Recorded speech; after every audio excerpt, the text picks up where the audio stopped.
My husband walked into our family dinner with my cousin on his arm, introducing her as his girlfriend to everyone. 20 minutes later, he was staring at divorce papers, his face drained of all color. The look in his eyes when he realized I knew everything? Priceless. The dining room in my parents' home had always been a place of warmth and celebration. Family photos lined the walnut shelves, capturing decades of birthdays, anniversaries, and holiday gatherings. The antique chandelier, a wedding gift from my grandmother, cast a soft golden glow over the mahogany table, polished to perfection for our annual spring reunion. Before we jump back in, tell us where you're tuning in from, and if this story touches you, make sure you're subscribed, because tomorrow I've saved something extra special for you. I stood by the window, my fingers absently tracing the delicate lace curtains as I watched the driveway for approaching cars. My heart wasn't racing anymore. That phase had passed days ago when I discovered the truth. Now, a strange calm had settled over me, the kind that comes after a storm when everything is broken but oddly peaceful. "Ruby, is everything all right?" My mother Rita's voice came from behind me, gentle and concerned. She'd noticed something was off the moment I arrived early to help with preparations, my usual enthusiasm replaced by quiet determination. "Everything's fine, Mom," I replied, turning, to face her with a practiced smile. I'd perfected that smile over the past 5 years of marriage to Blake. Outwardly serene while inside, pieces of myself were slowly chipping away. Rita studied my face, unconvinced. After 30 years as a high school counselor, she could spot emotional armor from a mile away. "You know you can tell me anything, sweetheart." For a moment, I considered confessing everything. About finding the messages, the late-night calls, the lipstick that wasn't mine. About discovering that my husband had been having an affair with my cousin Jessica for the past 8 months. About the manila envelope tucked discreetly in my purse by the coat rack, containing documents that would end my marriage within the hour. Instead, I simply nodded. "I know, Mom. Let's make sure everything's ready. They'll be here soon." The "they" hung in the air between us. Rita didn't know that Blake and Jessica would be arriving together, that my husband had decided today was the day to bring his affair into the open, assuming I was still in the dark. He thought I'd be blindsided at this dinner. He had no idea. I was 3 steps ahead. I moved to the dining table, meticulously adjusting the placement of each fork, knife, and spoon. 14 settings for 14 people.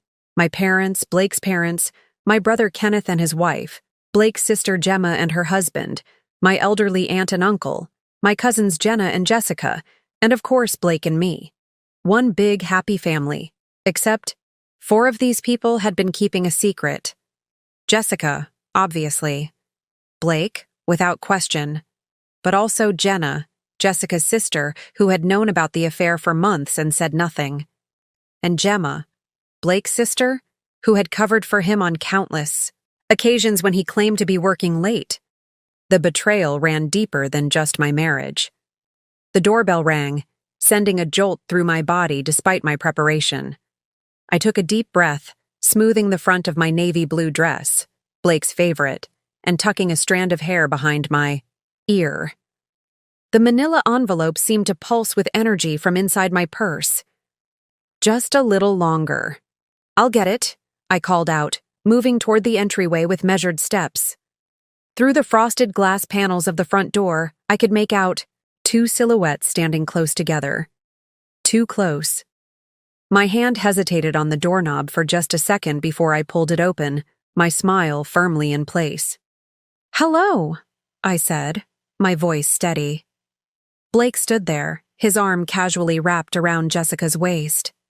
My cousin, 3 years younger than me, with the kind of effortless beauty I'd always secretly envied, had the decency to look uncomfortable, her eyes darting everywhere but my face. Blake, however, met my gaze with a strange mix of defiance and apology. "Ruby," he said, his voice carrying a rehearsed quality. "We need to talk." I stepped aside, allowing them into the house. "Yes, I agreed. We certainly do.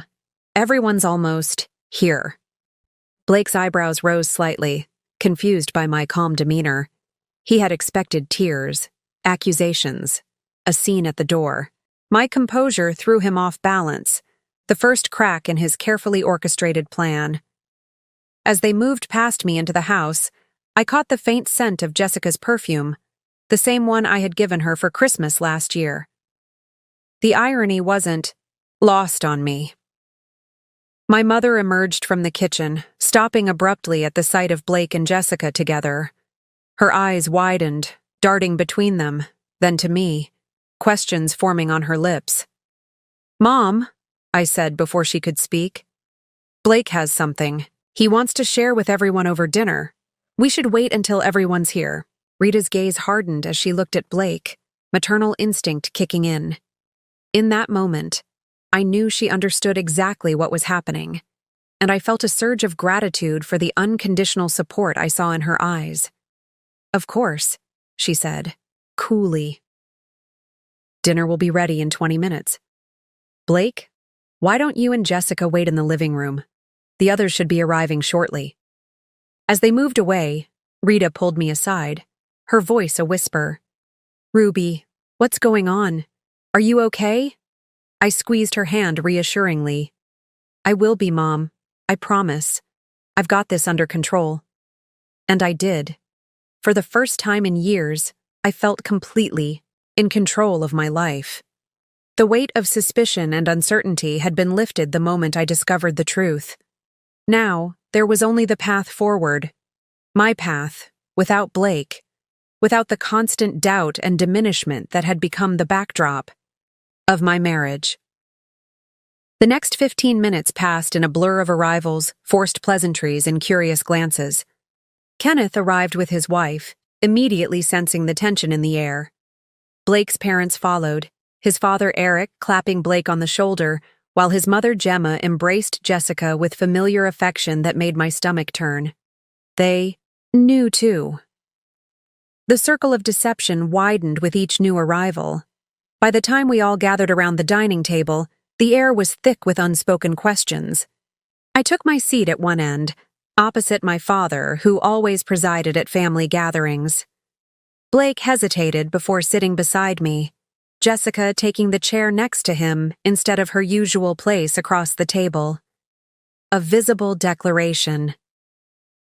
As my father began the traditional blessing of the meal, I reached for my purse beside my chair, my fingers closing around the manila envelope.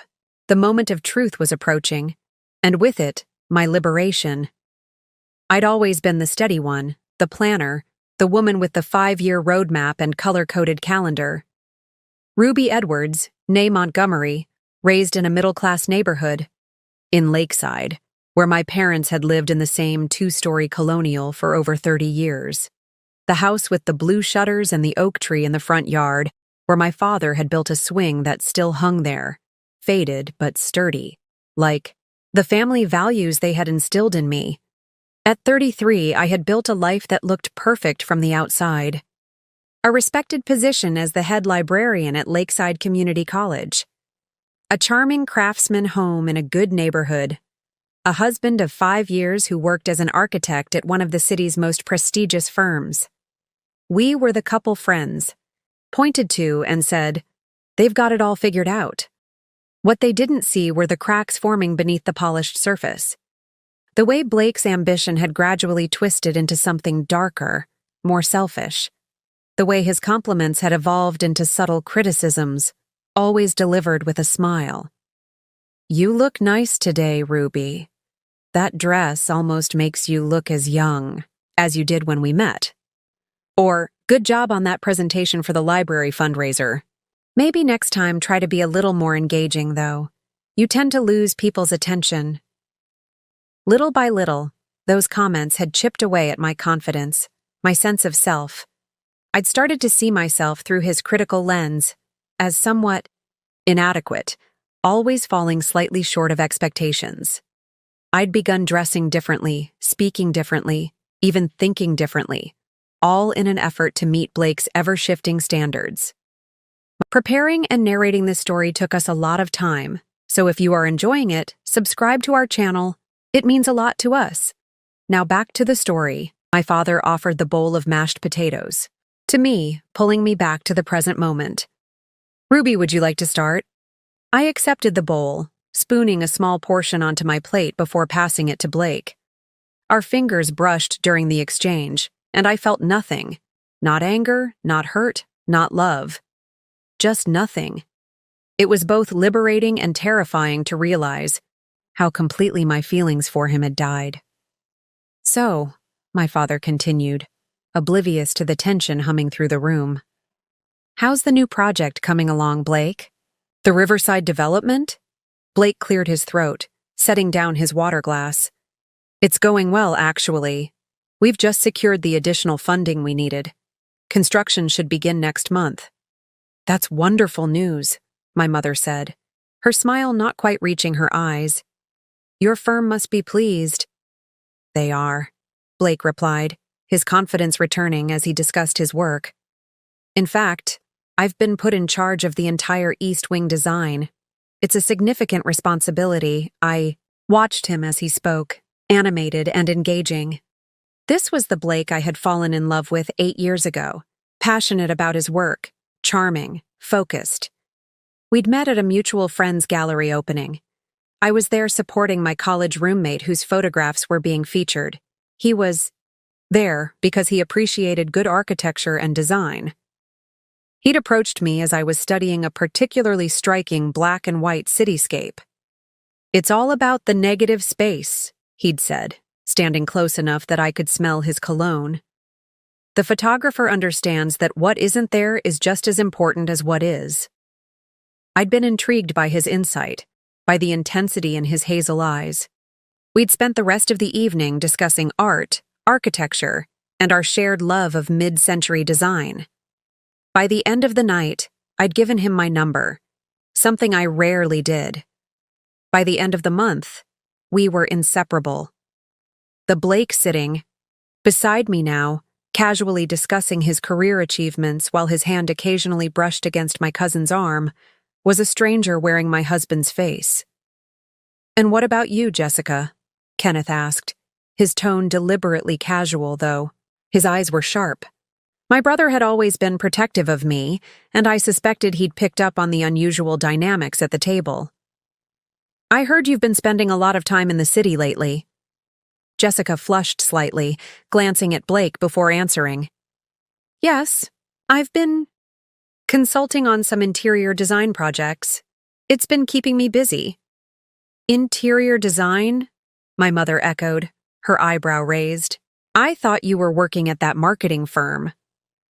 I am, Jessica replied quickly. This is just a side project. With Blake's firm, right?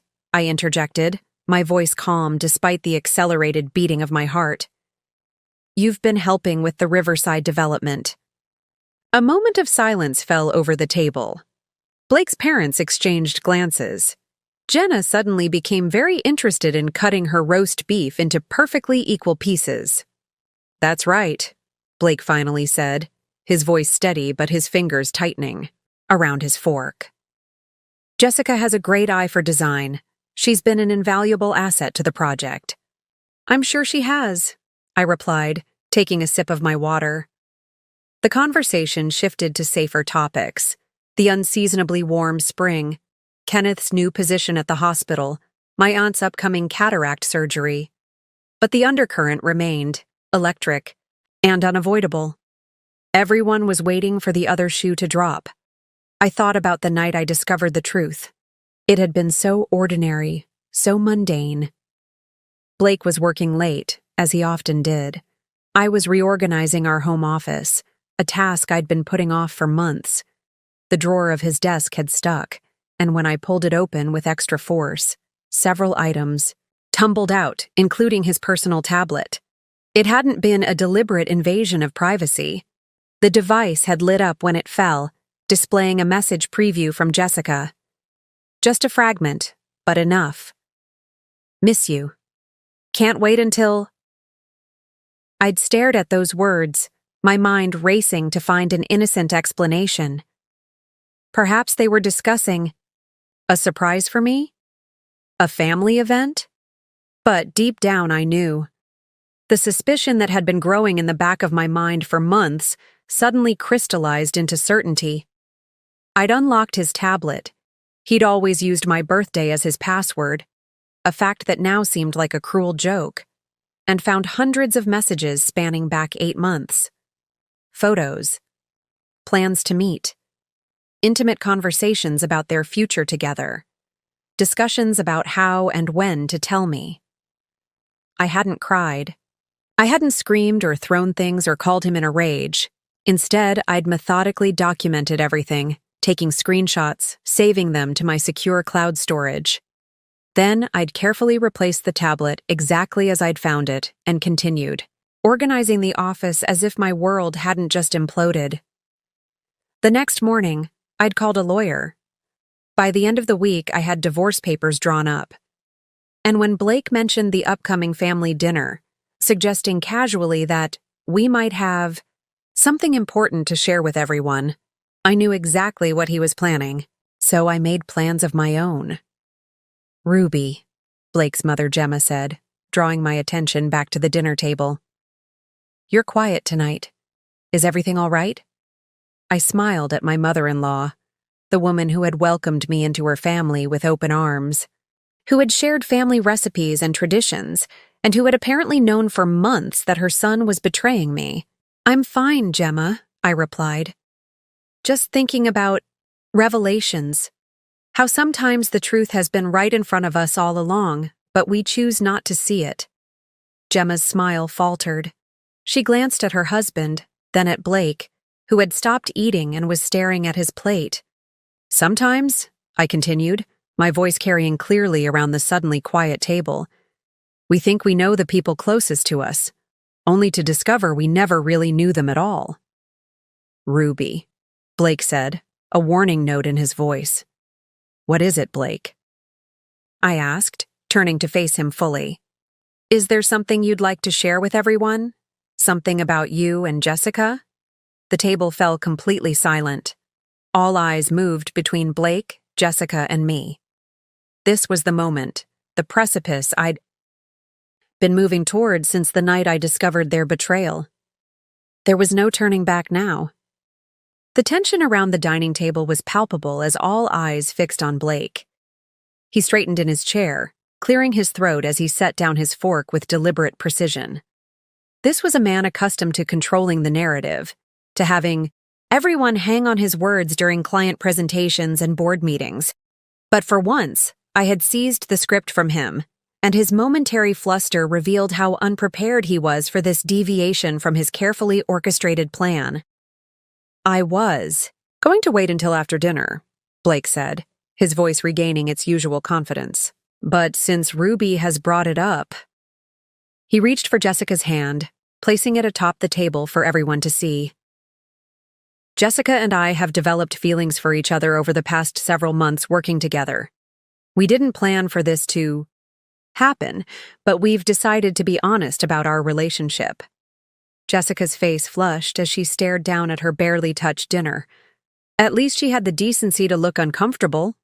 "Honest?" The word escaped my lips as a half laugh. "That's an interesting choice of words, Blake." My mother set down her glass with enough force that water sloshed over the rim. "Blake, are you telling us that you've been having an affair with Jessica? With Ruby's cousin?" Blake met my mother's gaze with practiced sincerity. "Rita, I know this is difficult to hear. Ruby and I have grown apart over the past couple of years. We've been living separate lives under the same roof. What Jessica and I have found together is real connection, something that's been missing from my marriage for a long time." I marveled at how easily he rewrote our history, painting our marriage as a hollow shell, when just last week we'd hosted his colleagues for dinner, his arm draped possessively around my shoulders as he'd introduced me as my incredible wife, the backbone of our home. The same week he'd taken Jessica to the lakeside cabin that had been a wedding gift from my parents. "How long?" My father's voice cut through the room, deep and controlled but with an edge I rarely heard. How long has this been going on? Blake shifted slightly in his chair. Dad, I understand you're upset. I'm not your dad, my father interrupted coldly. Answer the question. Jessica spoke for the first time, her voice small. 8 months. 8 months. The same time frame I'd discovered in those messages. At least they weren't lying about that. 8 months, I repeated, nodding slowly.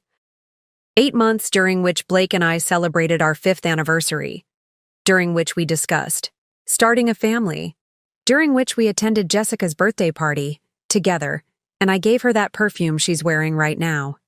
Jenna, Jessica's sister, suddenly looked ill. She had known all along. I'd seen the messages between them where Jessica had confided in her, where Jenna had offered advice on how to break it to Ruby gently. Yet she'd sat across from me at our monthly family brunches, smiling and chatting about summer vacation plans as if she wasn't harboring this secret.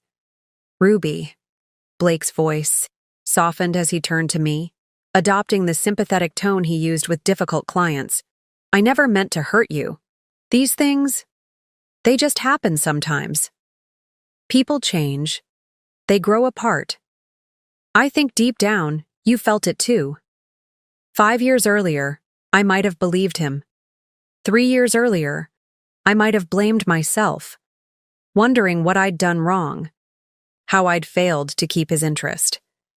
1 year earlier, I might have broken down in tears, begging him to reconsider, to give our marriage another chance. But the Ruby sitting at the table that evening was not the same woman who had walked down the aisle in a lace gown with stars in her eyes. That Ruby had gradually disappeared, eroded by 1,000 small moments of dismissal, of subtle undermining, of being made to feel that her thoughts and feelings were somehow less valid than his. The Blake I married had been charming, attentive, passionate about his work but equally invested in our relationship. He brought me coffee in bed on Sunday mornings. He listened attentively when I talked about my work at the library. He made plans for our future that always included we and us and our. But somewhere along the way, things had shifted. The change was so gradual I barely noticed it happening. The Sunday coffees became less frequent, then stopped altogether. My stories about work were interrupted with his more important projects. Our future plans became his career trajectory, with my role reduced to supportive spouse. What exactly did you think would happen tonight, Blake? I asked, genuinely curious. You bring my cousin to my parents' house, announce you're leaving me for her, and then what? We all enjoy dessert together? Blake's jaw tightened. This wasn't going according to his script. I thought we could discuss this like adults, Ruby. I was planning to tell you privately before dinner, but you arrived early and were busy with preparations. How considerate of you, I replied. And where were you planning to have this private conversation? In my parents' guest bathroom? Or perhaps in the garden where we took our engagement photos? Jessica shifted uncomfortably beside him. Maybe we should continue this another time, she suggested quietly. This is a family dinner and what exactly do you think you are, Jessica? Kenneth interjected, his patience visibly fraying. You are family. Our cousin. Ruby's cousin. Did that not factor into your decision at any point during these 8 months? Jessica flinched as if she'd been slapped. Tears welled in her eyes, and for a brief moment, I almost felt sorry for her. Almost Blake's mother finally broke her silence. Blake, this isn't how we raised you, she said, disappointment evident in her voice. You've handled this terribly. Mom, please, Blake replied, exasperation creeping into his tone. I'm trying to do the right thing by being honest now. Now? My father's laugh was hollow. After 8 months? That's not honesty, son. That's damage control because you got caught. I didn't get caught, Blake insisted, glancing at me with sudden suspicion. Ruby and I have been having problems for a long time. This isn't about Jessica. This is about our marriage not working anymore. It was always the same with Blake. Reframe the narrative, shift the blame, make it seem like circumstances beyond his control had forced his hand. In his mind, he was always the reasonable one, the victim of others' emotions or expectations. I'd watched him do it for years with clients, with colleagues, with friends. I just never thought I'd be on the receiving end of his manipulation so blatantly. "Our marriage not working anymore," I repeated thoughtfully. "Is that the phrase you settled on? Not, 'I betrayed my wife with her cousin,' or 'I've been lying to everyone for the better part of a year'?" "Ruby, you're making this more difficult than it needs to be," Blake said, his patience visibly thinning. "People fall out of love. Marriages end. It happens every day." "You're right," I agreed, surprising him. "It does happen every day. In fact, it's happening right now." This was it, the moment I'd been planning for since discovering those messages. I reached down beside my chair for my purse, feeling the weight of the manila envelope inside. 5 years of marriage reduced to legal documents and signatures. Blake's eyes followed my movement, a flicker of uncertainty crossing his face. This wasn't part of his plan. In his version of tonight's events, he would reveal his relationship. With Jessica, I would be stunned and emotional, and he would magnanimously offer to give me time to process. He would appear reasonable while I appeared hysterical. He would control the narrative while I struggled to catch up. But I was already 5 steps ahead of him. And for the first time in our marriage, Blake was about to discover what it felt like to be completely blindsided. The dining room fell silent as I pulled the manila envelope from my purse.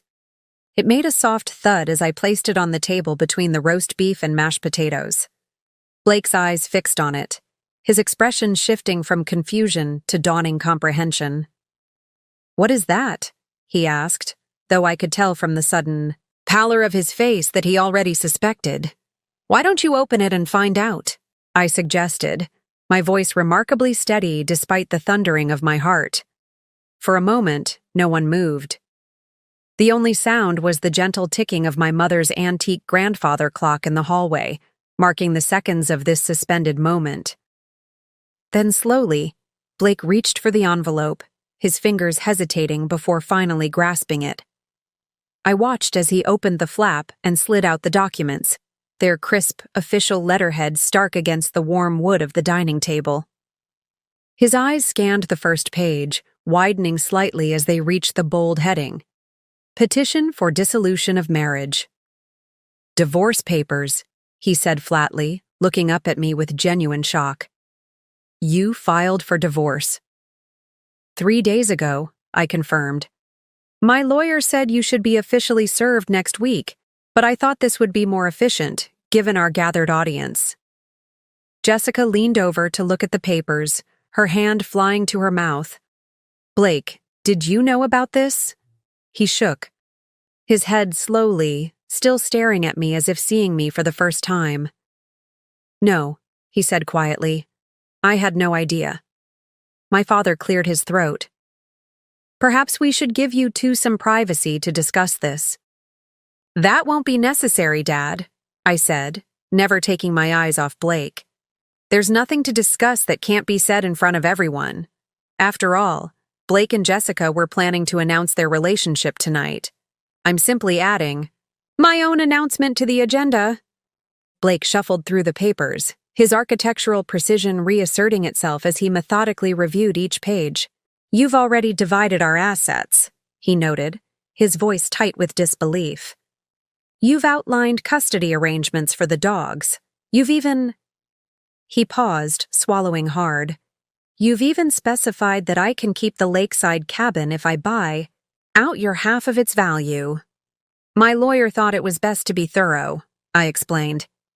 "It should make for a cleaner break. Assuming you find the terms agreeable, of course." "Ruby," my mother-in-law interjected, her voice strained. "Don't you think you're being hasty? Perhaps with some counseling—" "Gemma," I cut her off gently. "When did you find out about Blake and Jessica?" The question hung in the air, heavy and accusatory. Gemma's face flushed as she exchanged a quick glance with her husband. She hesitated. I'm not sure what you mean. Please don't insult my intelligence on top of everything else, I said quietly. I know Blake confided in you. I'd just like to know when. After a moment's hesitation, Gemma sighed. About 4 months ago. But Ruby, he was confused, and we advised him to end things with Jessica and recommit to your marriage. Obviously, that advice didn't take, Kenneth muttered. Blake ignored his comment, still staring at the divorce papers. How did you find out? He finally asked. About Jessica and me. How long have you known? Does it matter? I countered. Yes, he insisted, looking up at me. It matters to me. I considered deflecting again, but something in his expression, perhaps genuine curiosity rather than his usual strategic probing, made me decide to tell him the truth. 3 weeks ago, I said. I found your messages while organizing the office, all of them, including the ones where you discussed the Riverside apartment you've been furnishing together, the ones where you planned weekend getaways while telling me you were at business conferences, the ones where you complained about how stifling your marriage had become. Jessica blanched, no doubt remembering the specific content of some of those exchanges. Blake's father shifted uncomfortably in his chair, while Jenna seemed to find her water glass utterly fascinating. I see, Blake said after a moment, setting the papers down carefully. And you've been planning this ambush ever since. There, it was, the first attempt to reframe, to make me the villain in his narrative. Classic Blake. Ambush? I repeated, raising an eyebrow. That's an interesting characterization from the man who brought his girlfriend to a family dinner to announce he was leaving his wife. I was trying to be respectful, Blake insisted, his voice rising slightly.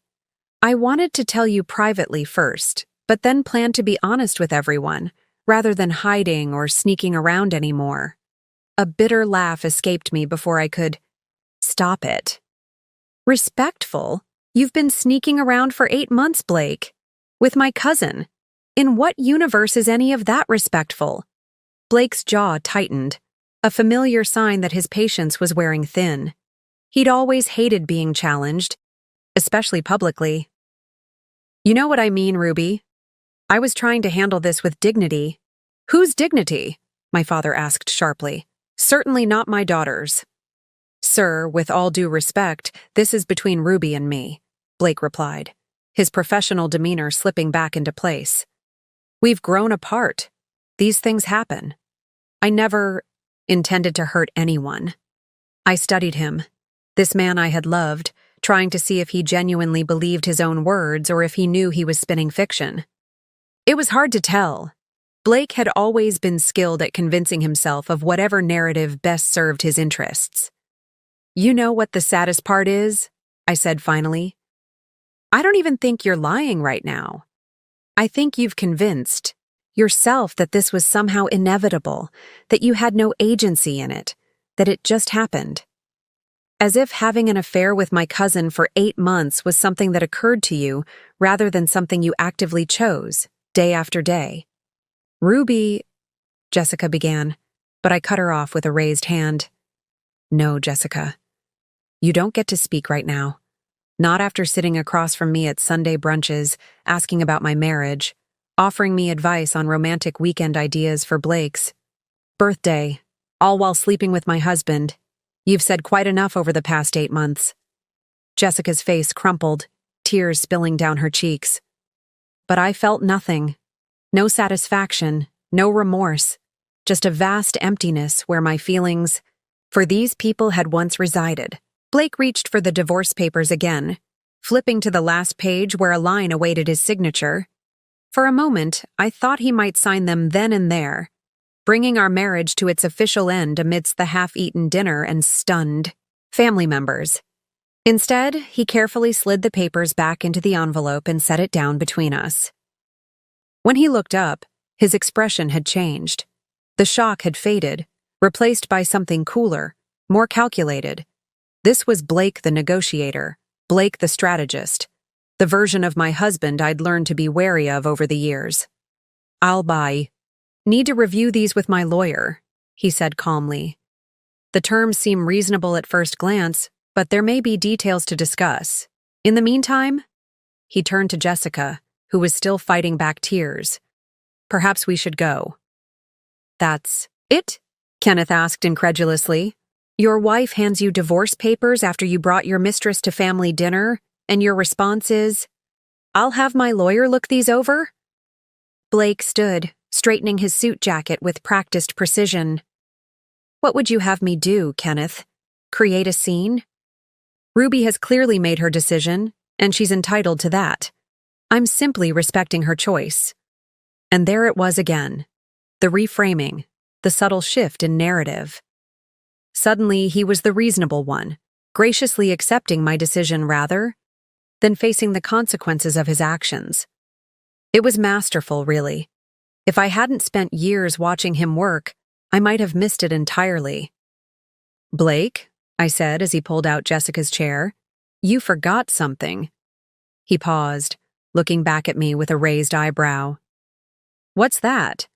I gestured to the envelope. Your copy of the divorce papers. You'll need them for your lawyer. After Blake and Jessica left, the dining room remained suspended in uncomfortable silence. My mother busied herself clearing plates that were still half full, a nervous energy propelling her movements. My father sat motionless, his hands folded on the table, eyes fixed on the space where the divorce papers had been. Kenneth had stepped outside to get some air, though I suspected he was more likely calling his wife to fill her in on the evening's dramatic turn. Ruby, my aunt finally ventured, her voice gentle. Are you all right, dear? Was I all right? It seemed like such a simple question, yet I found myself unable to formulate a coherent answer. The adrenaline that had carried me through the confrontation was beginning to ebb, leaving behind a strange hollowness that wasn't quite pain, wasn't quite relief, just emptiness where something vital used to be. I think I need a moment, I said, rising from my chair with as much dignity as I could muster. Excuse me. I made my way upstairs to my old bedroom, preserved like a time capsule from my high school and college years. Academic trophies still lined the bookshelf. Faded photographs of long-ago friends were still tucked into the frame of the mirror.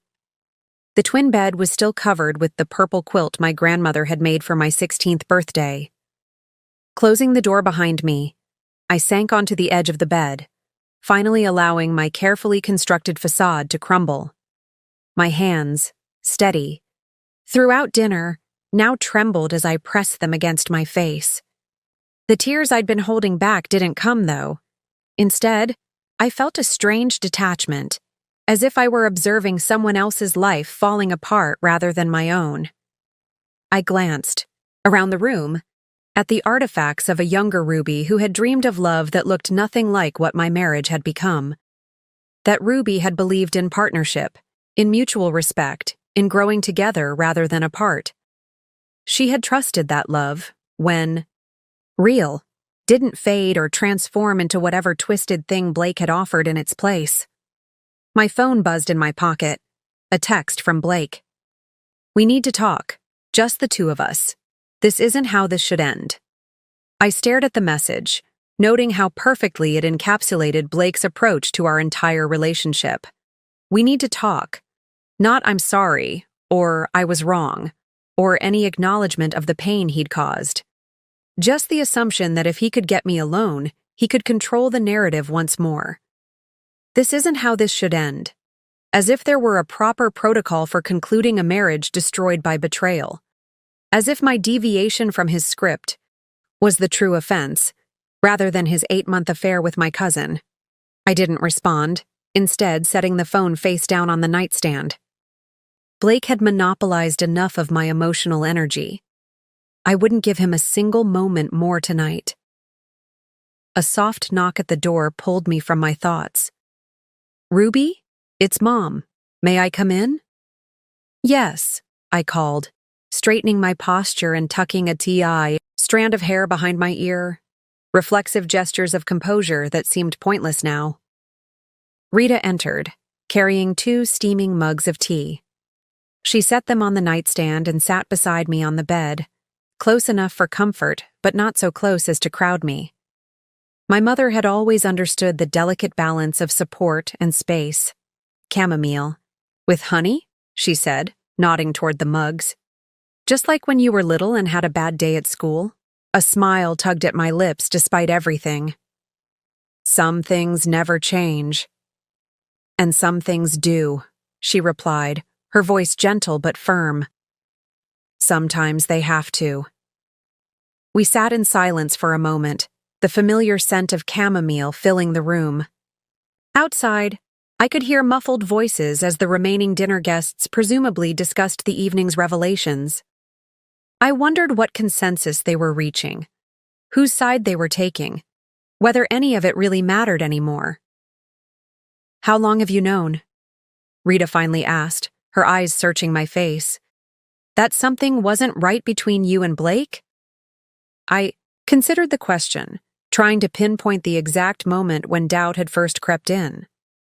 Had it been when Blake started working late without explanation?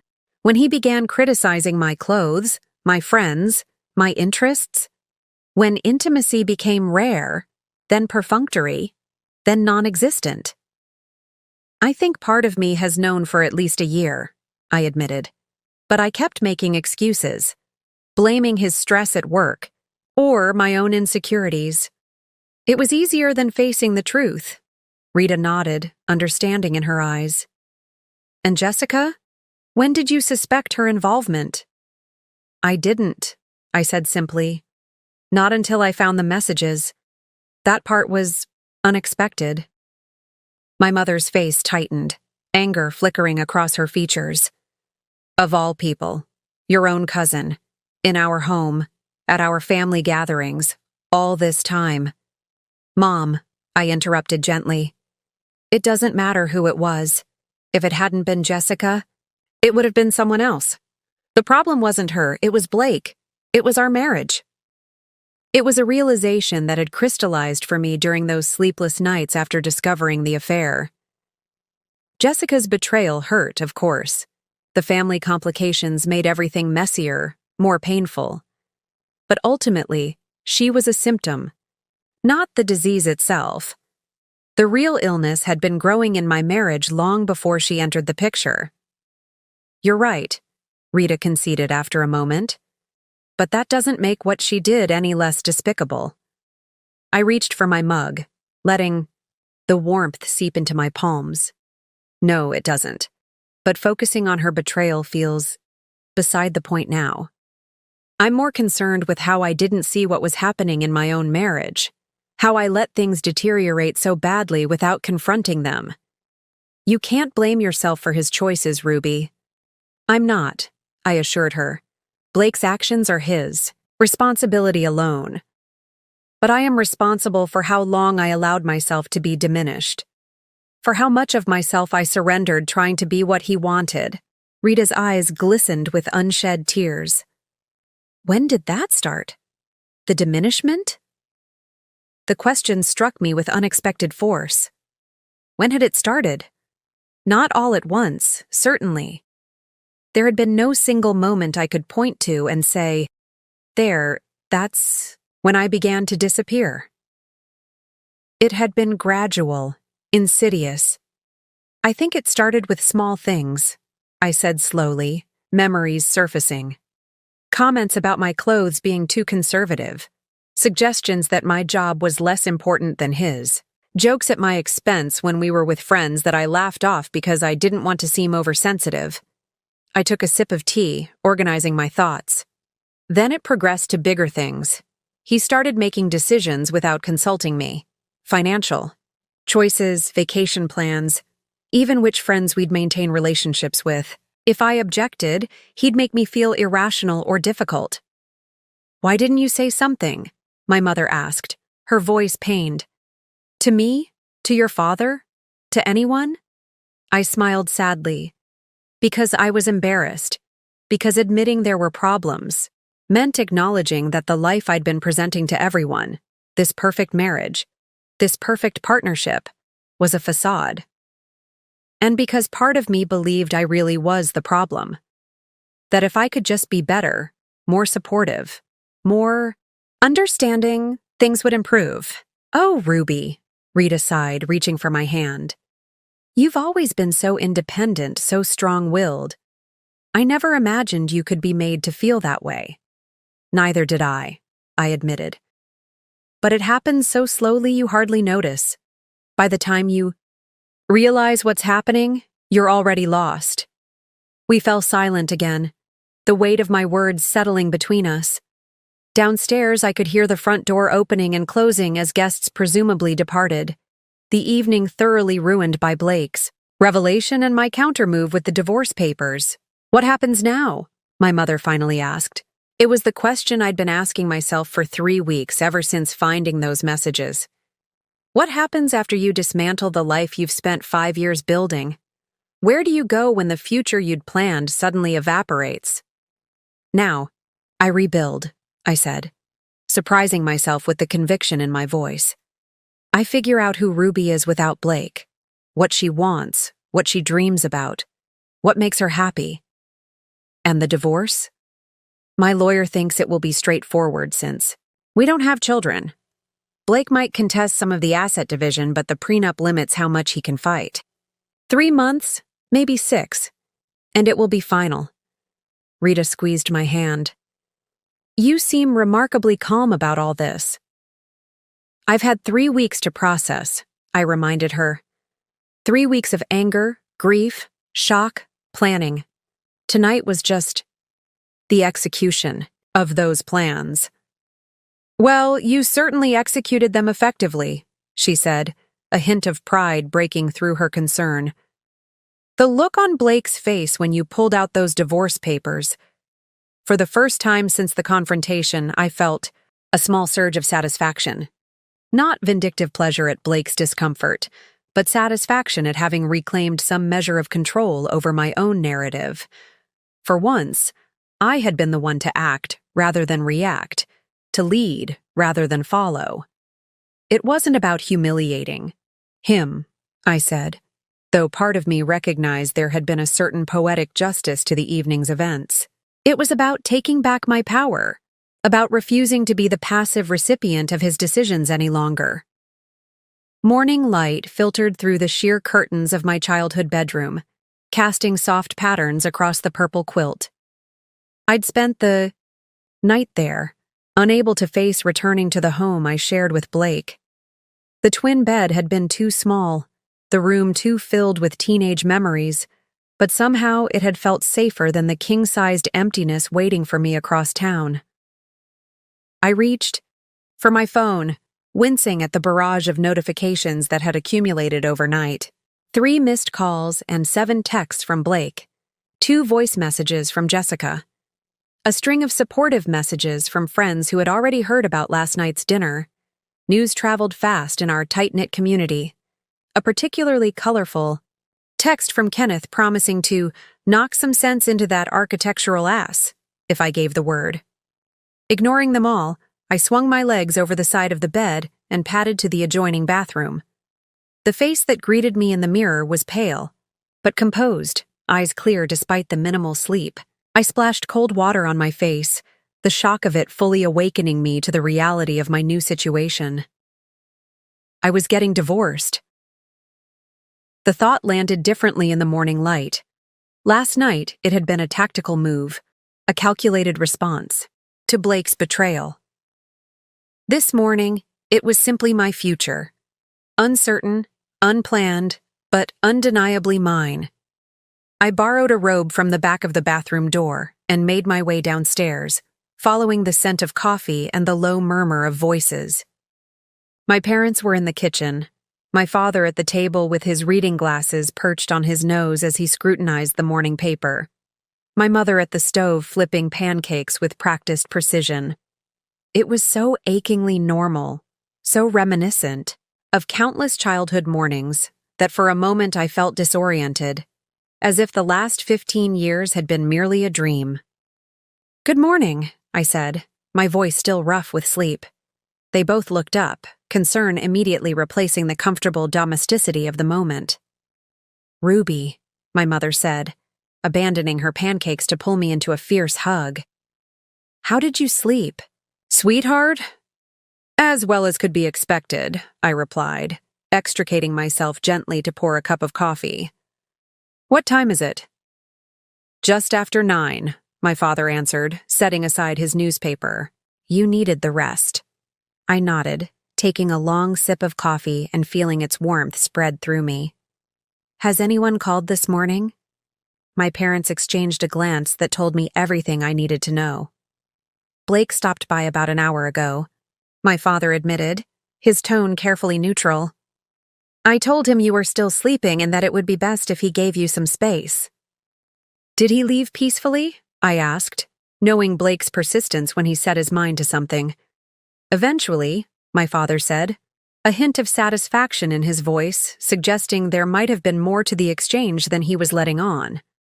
"He said he'd be at your house this afternoon if you wanted to talk." Our house.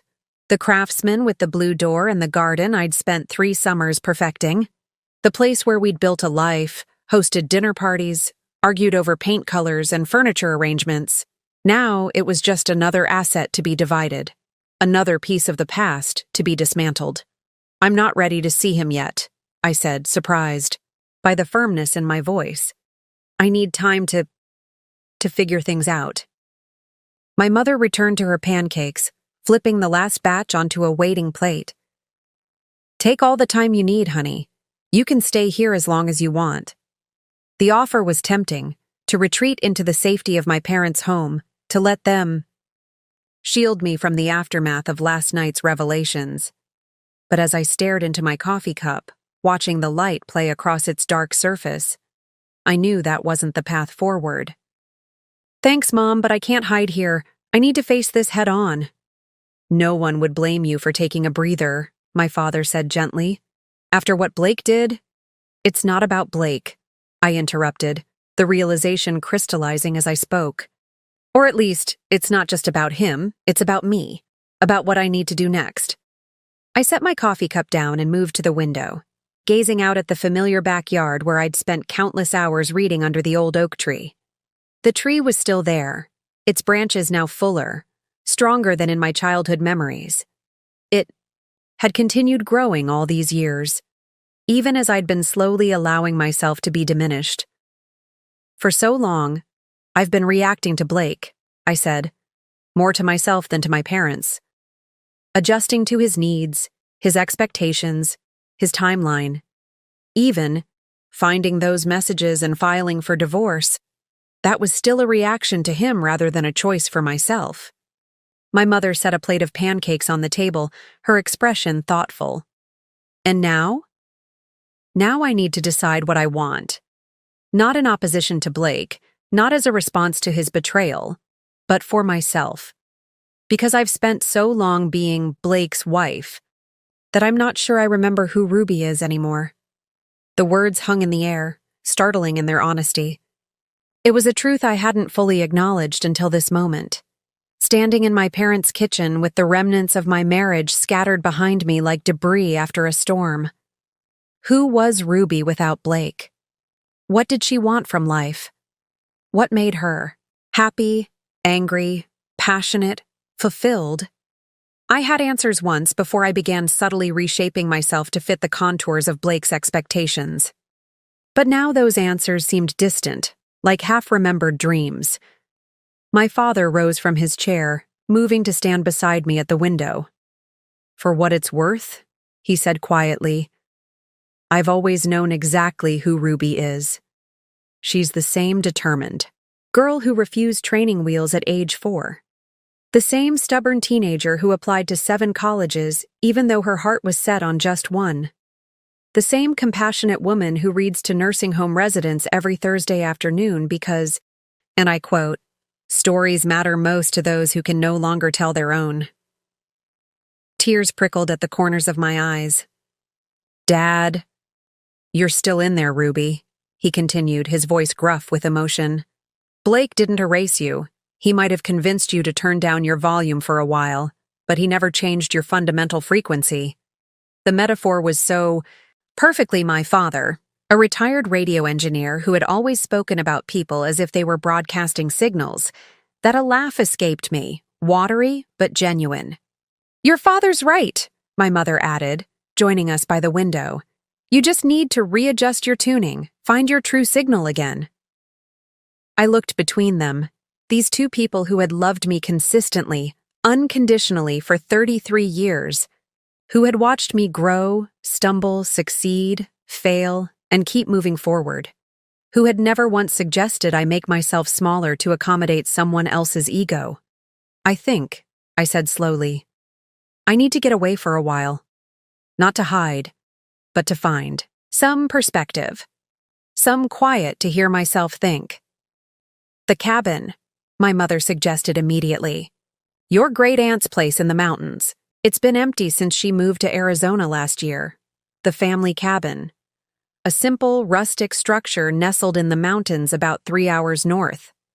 I'd spent summers there as a child, and a few weekends in recent years when life in the city became too hectic.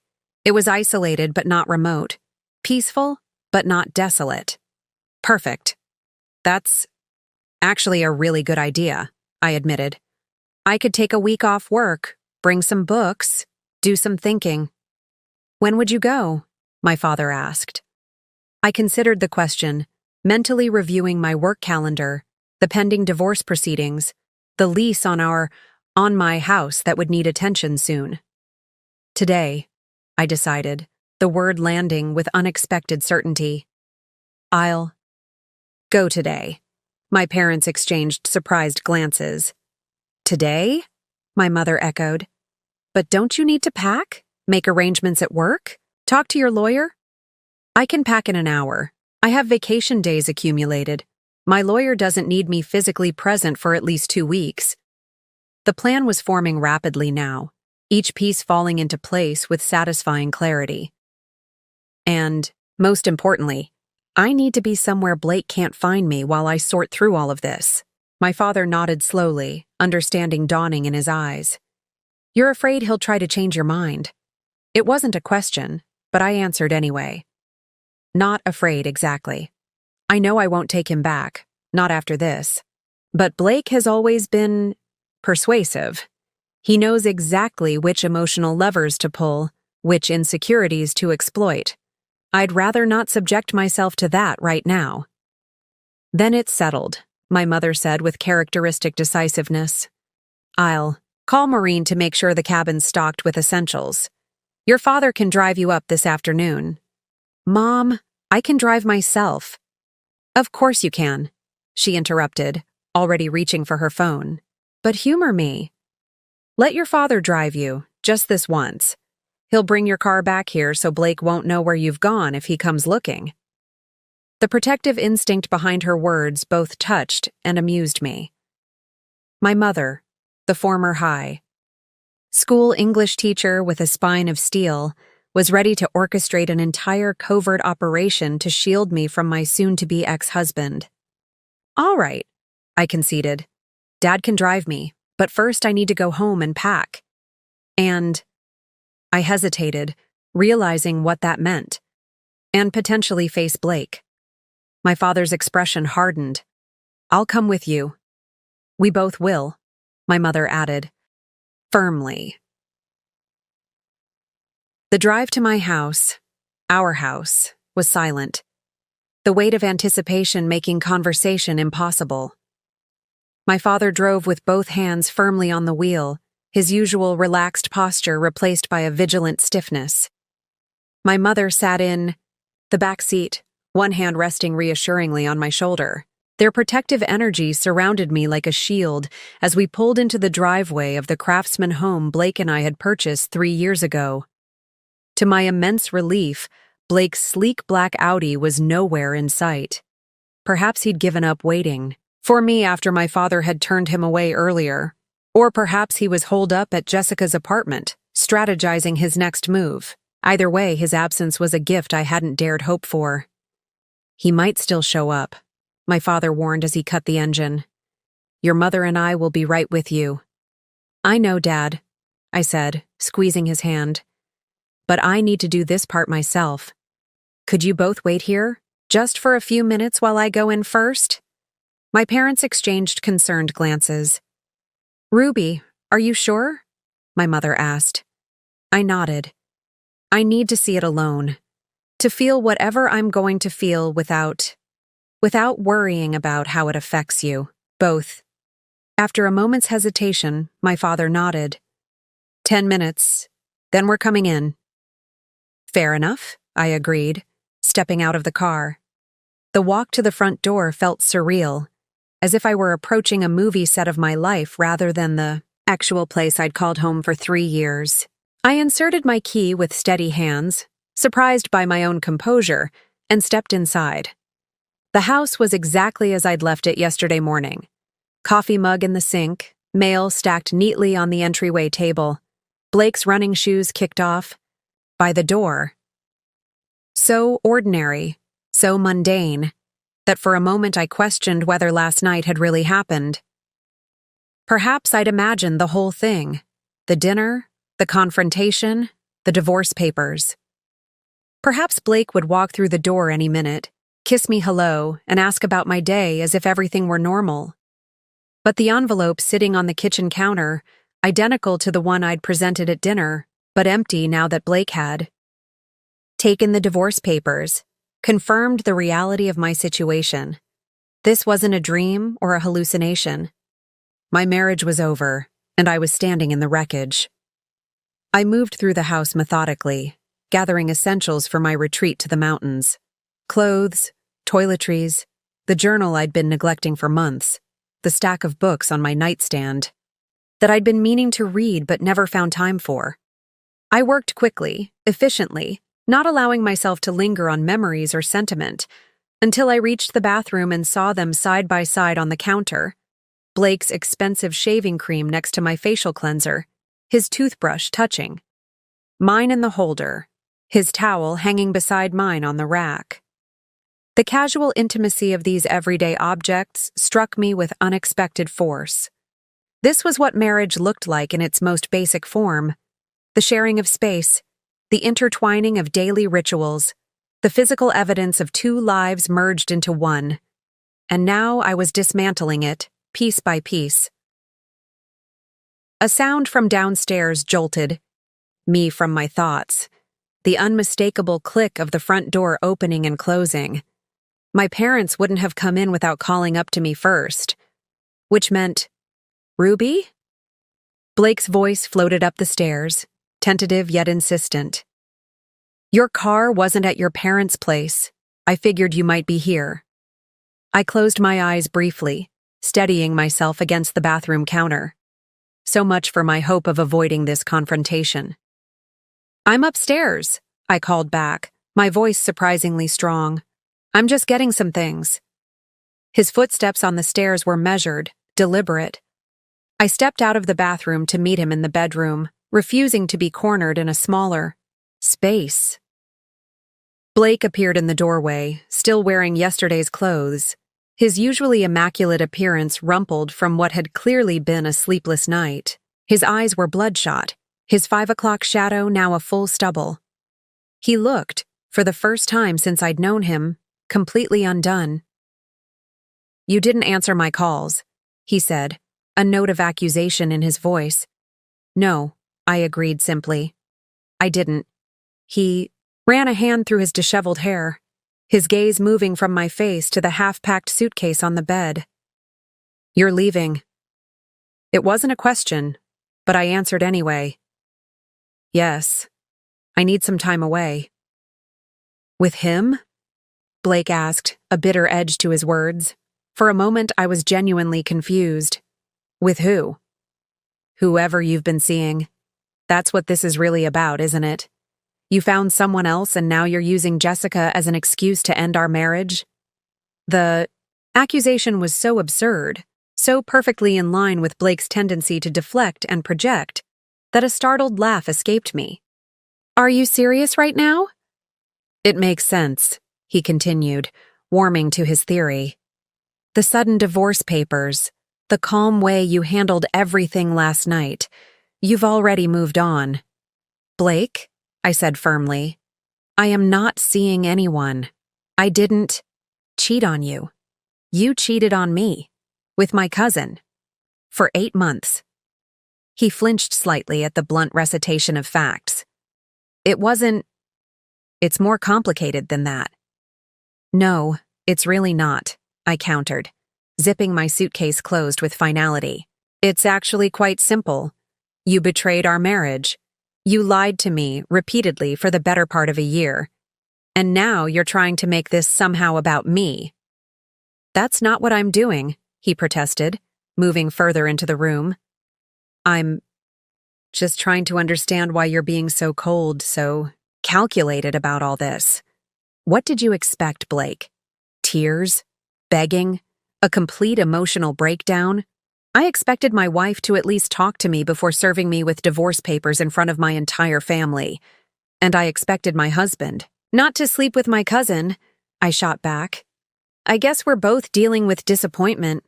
Blake's expression hardened, the vulnerability of a moment ago vanishing behind the familiar mask of controlled displeasure I'd grown to recognize over the years. He moved toward me, stopping just short of invading my personal space. Close enough to be intimidating, but not so close that I could accuse him of threatening me. It was a calculated distance, like everything else about him. You're being unreasonable, he said, his voice dropping to that quiet, intense register he used when he wanted to appear both rational and wounded. I made a mistake, a serious one, yes. But does that really justify ending 5 years of marriage without even attempting to work through it? I held my ground, refusing to step back despite the urge to create more distance between us. 8 months isn't a mistake, Blake. It's a choice you made, day after day. And yes, some choices are irreversible. People overcome affairs all the time, he persisted. Couples go to counseling, they rebuild trust, they come out stronger. Those couples don't involve a husband sleeping with his wife's cousin, I pointed out. And more importantly, those couples actually want to save their marriage. A flicker of genuine hurt crossed his face. And you don't? The simple question hung in the air between us, demanding an answer I hadn't fully articulated even to myself, until this moment. Did I want to save my marriage?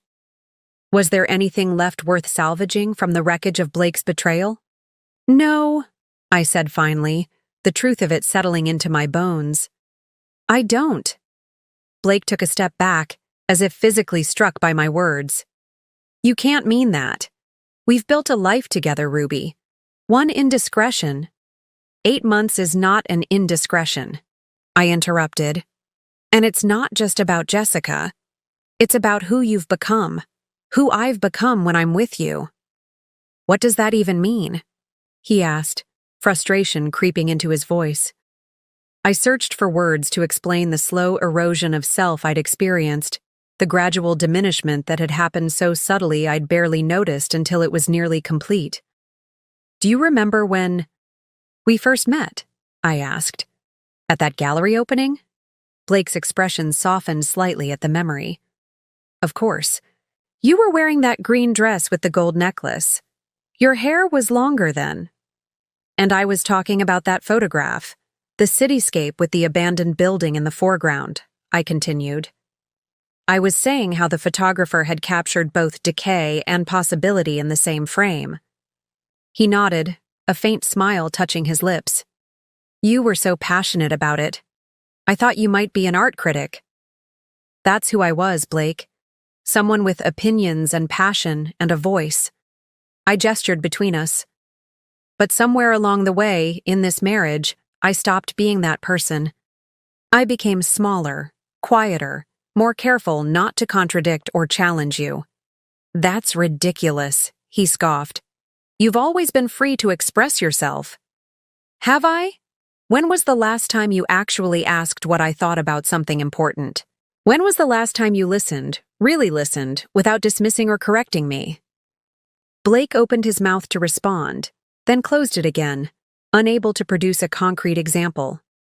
The truth is, I continued, I've spent years trying to be the version of me that you wanted. The supportive wife who never questions your decisions. The perfect hostess for your work colleagues. The woman who overlooks your late nights at the office and doesn't make demands on your time or attention. You're making me sound like some kind of monster, Blake protested. I've always supported your career, your interests. As long as they didn't interfere with yours, I finished for him. As long as they didn't require you to make any significant adjustments to your life. Before Blake could respond, the sound of the front door opening echoed from downstairs, followed by my father's voice calling up. Ruby, your 10 minutes are up. Blake's expression darkened. You brought your parents? To our house? They drove me here, I explained, reaching for my suitcase. I'm staying with them for now. This is absurd, he muttered, running a hand through his hair in frustration. You're acting like a child running home to mommy and daddy instead of facing our problems like an adult. The condescension in his tone was so familiar, so predictable that it almost made me laugh. Even now, confronted with the consequences of his own actions, he couldn't resist trying to make me feel immature and irrational. No, Blake, I said calmly. I'm acting like a woman who knows her own worth, who refuses to stay in a marriage with someone who doesn't respect her enough to remain faithful, who's finally setting boundaries after years of having them ignored or dismissed. Footsteps on the stairs announced my parents' approach. Blake glanced toward the hallway, his jaw tightening as he realized our private conversation was about to be interrupted. Where are you going? He asked, his voice lower now, urgent. Your mother said you were taking some time away. Where? That's not your concern anymore, I replied, lifting my suitcase from the bed. The hell it isn't, he snapped, the polished veneer finally cracking to reveal the anger beneath. You're still my wife. I have a right to know where you'll be. You forfeited that right when you started sleeping with my cousin, I said simply. My father appeared in the doorway, his expression carefully neutral but his stance protective. Everything okay in here? Fine, Dad, I assured him. I'm ready to go. Blake looked between us, realization dawning that he was losing control of the situation, and of me. It was a novel experience for him, I imagined, this sensation of powerlessness. Ruby. Please, he said, his tone softening again, pivoting seamlessly from anger to appeal. Just give me a chance to explain everything properly, without an audience. We owe our marriage at least that much. For a brief moment, I felt the familiar pull of his persuasion, the well-practiced sincerity in his eyes, the perfectly calibrated note of humility in his voice. How many times had I yielded to that combination in the past, setting aside my own needs or concerns because he made such a convincing case for his? No, Blake, I said quietly but firmly. The time for explanations was before you decided to betray our marriage, before you brought my cousin to a family dinner to announce you were leaving me, before you made me feel like I was somehow deficient for years. I moved past him toward the door, suitcase in hand. My lawyer will be in touch about the next steps in the divorce proceedings. Until then, I'd appreciate it if you didn't contact me. You can't just walk away, he called after me, a note of desperation finally breaking through his controlled facade. We need to talk about this. I paused at the top of the stairs, turning to face him one last time. That's the thing, Blake. For the first time in years, I don't need to do anything you say, and it feels absolutely liberating. The 3-hour drive to the mountain cabin passed mostly in silence. My father focused on the winding roads as we climbed higher into the mountains, while I stared out the window at the passing landscape. The urban sprawl gradually gave way to suburbs, then to farmland, and finally to the dense pine forests that signaled our approach to the family's mountain retreat. My mind, however, was still back at the house, replaying my confrontation with Blake. His shifting tactics, from accusation to appeal, from self-righteousness to vulnerability, were so predictable that I could almost chart them on a graph. What surprised me was my own response, the clarity and strength I'd found to resist his manipulations. Where had that version of me been hiding all these years? You're quiet, my father observed as we turned onto the gravel road that led to the, second thoughts? No, I said firmly. Just processing. It's strange to realize how easily I fell into certain patterns with Blake, how I learned to accommodate his moods, his needs, his expectations, often at the expense of my own. My father nodded thoughtfully. Sometimes we don't notice the water rising until we're nearly drowning. That's exactly it, I agreed. It was so gradual. A small compromise here, a minor concession there. By the time I realized how much of myself I'd surrendered, it seemed easier to keep surrendering than to fight for that lost ground. And now? He asked, glancing at me briefly before returning his attention to the increasingly rugged road. Now, I take it back, I said simply. All of it. Starting with this week. The cabin appeared around the next bend, its weathered cedar exterior blending harmoniously with the surrounding forest. It wasn't large or luxurious, just a sturdy two-bedroom structure with a spacious living area, a modest kitchen, and a wide porch that wrapped around 3 sides. But it represented something I desperately needed. Space to think, to plan, to rediscover the woman I'd been before Blake began reshaping me into his ideal wife. My great-aunt Maureen had lived here year-round, until her arthritis made the isolation impractical. Now she lived in a retirement community in Arizona, and the cabin served as a family retreat. I hadn't visited in over a year. Blake had always preferred more sophisticated vacation destinations, but as we pulled up to the familiar building, I felt a sense of homecoming that had nothing to do with the structure itself, and everything to do with the freedom it represented. "Your mother called Maureen," my father said as he cut the engine. "She had the caretaker stock the fridge and make sure everything's working. You should be all set for at least a week." "Thanks, Dad," I said, squeezing his hand. "For everything, we unloaded my suitcase and a box of additional supplies my mother had insisted on packing, just in case, and carried them into the cabin. The interior was just as I remembered. Knotty pine walls, comfortable but worn furniture, shelves lined with well-thumbed paperbacks left by various family members over the years. A faint scent of cedar and wood smoke lingered in the air, comforting and familiar. "I should head back before it gets dark," my father said, setting the box on the kitchen counter. "Your mother will want a full report," I smiled, imagining my mother pacing the house, waiting for confirmation that I was safely installed in my mountain sanctuary. "Tell her I'm fine. Better than fine, actually. I think this is exactly what I need right now." My father pulled me into a tight hug. "Call us if you need anything. Anything at all." "I will," I promised. After he left, the silence of the cabin enveloped me completely. No traffic noise, no neighbors, no sound but the gentle rustling of pine needles in the breeze, and the occasional call of a bird. I moved to the porch, settling into one of the Adirondack chairs that faced west toward the valley below. The sun was beginning its descent, casting long shadows across the landscape and painting the distant ridges in shades of purple and gold. For the first time since discovering Blake's betrayal, I allowed myself to be still. Not planning, not reacting, not strategizing, just existing in the moment, breathing in the pine-scented air and feeling the tension in my shoulders gradually release. As darkness fell, I returned inside and unpacked my suitcase, arranging my clothes in the bedroom dresser. With methodical precision, the simple act of placing my belongings in these drawers, of claiming this space as my own, felt like a small but significant step toward reclaiming my independence. In the kitchen, I found that the caretaker had indeed stocked the refrigerator. Well, fresh produce, dairy, eggs, and other essentials filled the shelves.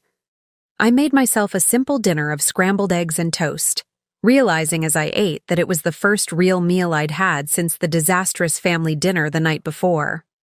After washing my dishes, I settled on the living room sofa with a legal pad I'd brought along. It was time to be strategic. Blake wouldn't simply accept defeat and walk away. That much was clear from our interaction at the house. He would continue pushing, manipulating, attempting to regain control of the situation. I needed to be prepared. At the top of the page, I wrote divorce strategy in bold letters. Beneath it, I began listing everything I needed to address. Legal representation. Already retained Emma Kingsley. Need to update her on recent development schedule meeting for when. I return to town financial matters. Joint accounts need to be separated. Investment portfolio division per prenup mortgage. On house retirement accounts. Living arrangements. Stay with parents. Temporarily. Find apartment or condo in town. Eventually sell house. Or buy out Blake's share. Personal items to retrieve from house. Important documents. Irreplaceable personal items. Family heirlooms communication boundaries. No direct contact with Blake if possible. All communication through lawyer's block on social media. What to tell mutual friends. Work. Considerations notify HR of name change back to Montgomery. Address potential gossip questions. Consider timing with upcoming library fundraiser. The list grew longer as I continued to think through the practical aspects of dismantling a 5-year marriage. It was overwhelming but also strangely empowering to see it laid out so clearly. These were concrete steps, actionable items that would move me from Blake's wife back to simply Ruby. When I reached the bottom of the page, I hesitated, then added one final category. Self-rediscovery. What do I want now? What did I set aside for Blake's sake? Who am I beyond this marriage? This last section was both the most important and the most daunting. The practical matters of divorce, while complex and potentially contentious, were ultimately just logistics. But rebuilding my sense of self after years of subtle erosion, that was the real challenge ahead. I stared at the page for a long time, tapping my pen against the last question. Who was I beyond this marriage? The woman who had met Blake at that gallery opening 8 years ago had been confident, opinionated, passionate about literature and art and social justice. She'd had dreams beyond being someone's wife, dreams of writing a novel someday, of traveling to literary landmarks across Europe, of perhaps even pursuing a PhD in library science. Where had those dreams gone? They hadn't vanished all at once, but had been gradually set aside as Blake's career took precedence, as his vision for our life together superseded my own ambitions. On a fresh page, I began a new list titled Reclamation. Under it, I wrote down every interest, dream, and aspect of myself that I had diminished or abandoned during my marriage. Creative writing, the short stories I used to write on weekends. Book club, quit when Blake complained it took too much time. Close friendships, especially with Megan and Diane, whom Blake found too negative. Travel preferences, literature-focused rather than Blake's preference for luxury resorts. Personal style, the vintage-inspired clothes Blake thought didn't reflect his professional image. Political engagement, the volunteer work I'd scaled back when Blake worried it might affect his clients' perceptions. The list grew longer, each item a small piece of myself I had surrendered, often so gradually and imperceptibly that I hardly noticed it happening. Looking at them now, collected on the page, I felt a complex mixture of grief for what I'd lost and determination to reclaim it all. By the time I set the legal pad aside, it was past midnight. The cabin had grown cool as the mountain air chilled, and I wrapped myself in one of the handmade quilts that had been a fixture here for as long as I could remember. Outside, the forest was alive with night sounds, the soft hooting of an owl, the rustling of nocturnal creatures in the underbrush, the gentle creaking of branches in the breeze. I stood by the window, looking out at the sliver of moon visible through the trees, and felt something stir within me that I hadn't experienced in years. Possibility. For so long, my future had been defined by Blake's plans, Blake's ambitions, Blake's timeline. Now the path ahead was uncharted, frightening in its uncertainty, but exhilarating in its openness. For the first time in years, I could choose the direction based solely on what I wanted, what I needed. I knew the road wouldn't be easy. Blake wouldn't simply disappear from my life. The divorce proceedings would ensure that we remained connected, at least legally, for months to come. There would be challenges, both practical and emotional. There would be moments of doubt, of fear, of wondering whether I was making the right choice. But as I finally made my way to bed, sliding between cool sheets in the cabin's smaller bedroom, I felt more certain than I had in years. This wasn't just about leaving Blake, it was about finding Ruby again. And that journey, however difficult, was long overdue. For 6 days, the cabin became my sanctuary. I fell into a simple routine. Mornings spent hiking the nearby trails, afternoons dedicated to reading and writing, evenings planning my path forward. The solitude that might once have felt oppressive now felt like a gift, space to think without Blake's influence coloring my perspective, without the well-meaning but sometimes overwhelming concern of my parents. I checked in with them daily, brief calls to assure them I was safe and well. Spoke with my lawyer twice, updating her on the confrontation with Blake and confirming our strategy moving forward. But otherwise, I remained disconnected from the outside world, deliberately avoiding the barrage of texts and calls that continued to light up my phone from Blake, from Jessica, from curious friends and family members who had heard about the dramatic dinner. By the 7th day, I woke with a clarity I hadn't felt in years.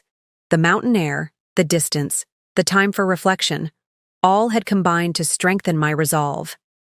I was ready to return, not to my old life, but to begin constructing a new one on my own terms. I packed my belongings methodically, cleaning the cabin to leave it ready for the next family member who might seek its solace. As I loaded my suitcase into my father's car, he had arranged for a friend to drive it up so I could return independently. I took one last look at the weathered structure that had sheltered me during this crucial transition. "Thank you," I whispered, feeling only slightly foolish for addressing a building. But the sentiment was genuine. This place had held space for my transformation, had witnessed my shift from confusion and hurt to determination and purpose. The drive back to town was as thoughtful as the drive up had been, but with a different quality to my reflections. No longer focused on what I was leaving behind, I found myself looking ahead, mentally preparing for the necessary confrontations and decisions that awaited me. My first stop wasn't my parents' house as they expected, but the house I had shared with Blake. I needed to retrieve important documents and personal items before the divorce proceedings advanced further. I had confirmed with my lawyer that I had every right to enter the property, as my name was still on the deed and I hadn't formally moved out. As I pulled into the driveway, I noted with relief that Blake's car wasn't there. Using my key, I entered what now felt like a stranger's home, familiar in its layout and furnishings, but foreign in its energy. I moved directly to the home office, gathering my birth certificate, passport, and other important documents from the filing cabinet. Next, I collected family heirlooms and irreplaceable personal items, my grandmother's jewelry box, photo albums from before my marriage, the first edition Austen novels my college mentor had gifted me upon graduation. I was carefully wrapping these books when I heard the front door open and close, footsteps in the entryway, then Blake's voice calling out tentatively, "Ruby, is that you? Your car's in the driveway." I took a deep breath, steadying myself. This confrontation was inevitable, and perhaps it was better to have it now, on my terms, than to keep avoiding it. "In the office," I called back, continuing to pack my belongings into a small cardboard box I'd brought for this purpose. Blake appeared in the doorway, his appearance notably more disheveled than his usual impeccable standard. His shirt was wrinkled, his hair uncombed, dark circles shadowing his eyes. He looked, I realized with detached interest, like a man who had genuinely suffered during my absence. "You're back," he said, stating the obvious in a way that suggested he wasn't quite prepared for this moment despite undoubtedly rehearsing it for days. "Just briefly, I clarified, sealing the box with packing tape. I'm collecting some important items. Blake's eyes moved from my face to the box, comprehension dawning. You're really going through with this? It wasn't a question, but I answered anyway. Yes. He moved further into the room, maintaining a careful distance as if afraid I might bolt if he came too close. Ruby, please. Can we just talk? Really talk, without your parents or lawyers or anyone else involved? The request seemed reasonable. On its surface, what could be more natural than two married adults discussing the future of their relationship privately? But I recognized it for what it was. Blake's attempt to regain control of the narrative, to deploy his considerable persuasive skills without witnesses or buffers. There's nothing to discuss that can't be handled through our lawyers, I said, lifting the box. The division of assets, the house, all of it can be negotiated through proper channels. This isn't about assets, Blake insisted, moving to block the doorway as I approached. This is about us. 5 years of marriage. A life. We built together. You can't just throw that away without even trying to save it.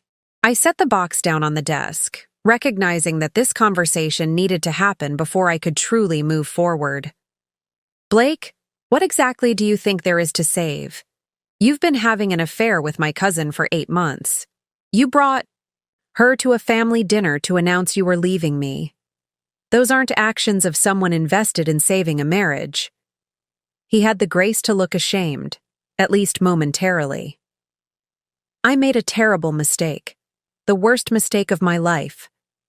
But people make mistakes, Ruby, even horrible ones. That doesn't mean they can't be forgiven, that relationships can't heal and grow stronger.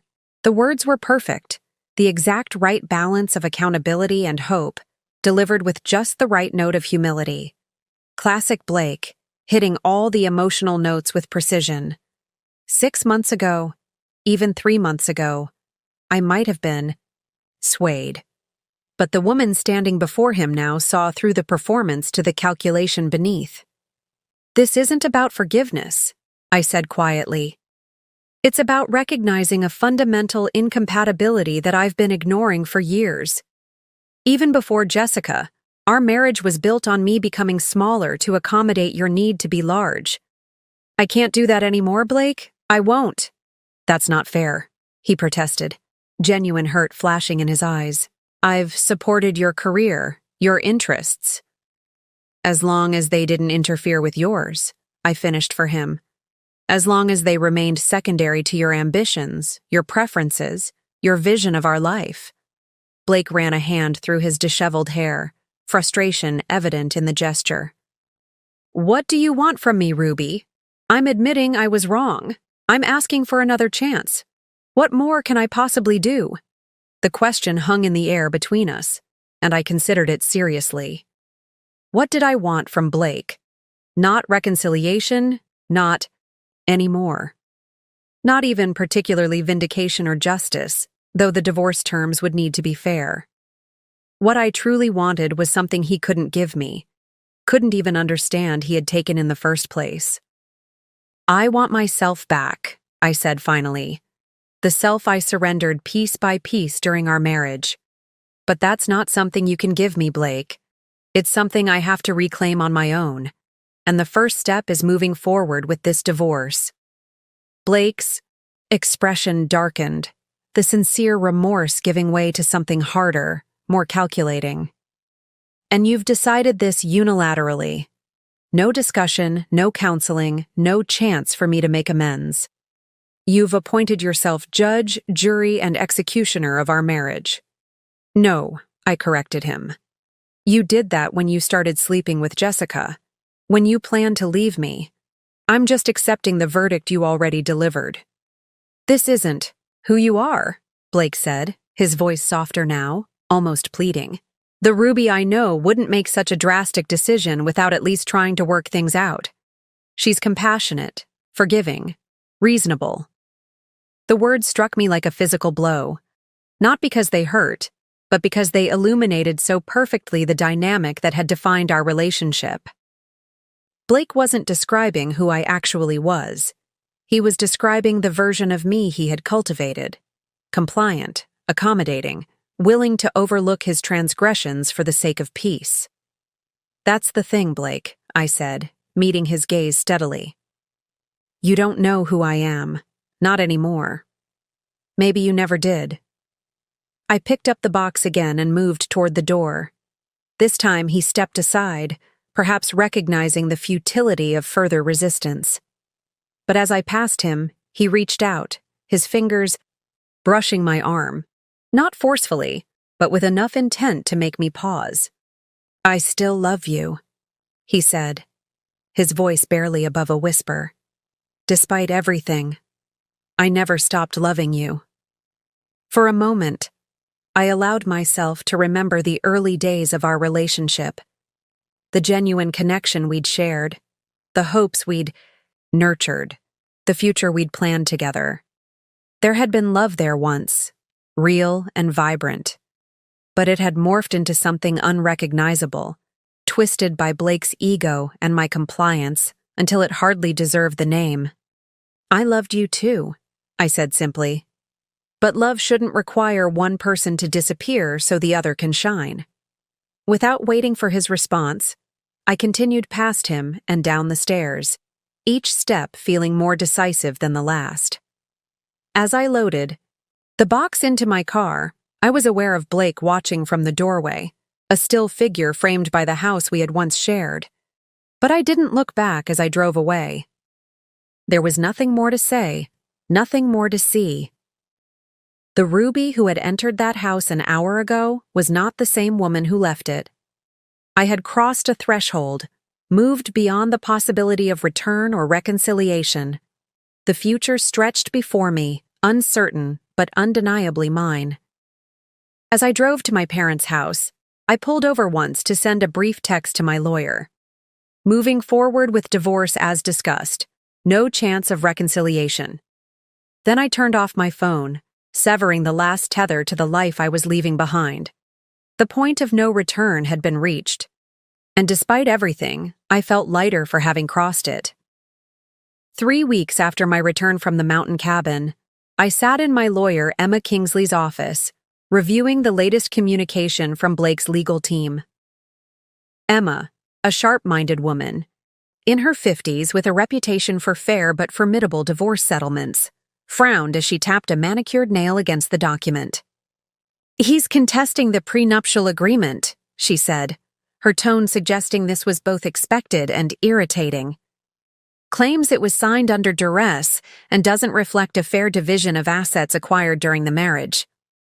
I leaned back in my chair, unsurprised yet still disappointed. The prenup was his idea in the first place. His family insisted on it to protect their assets.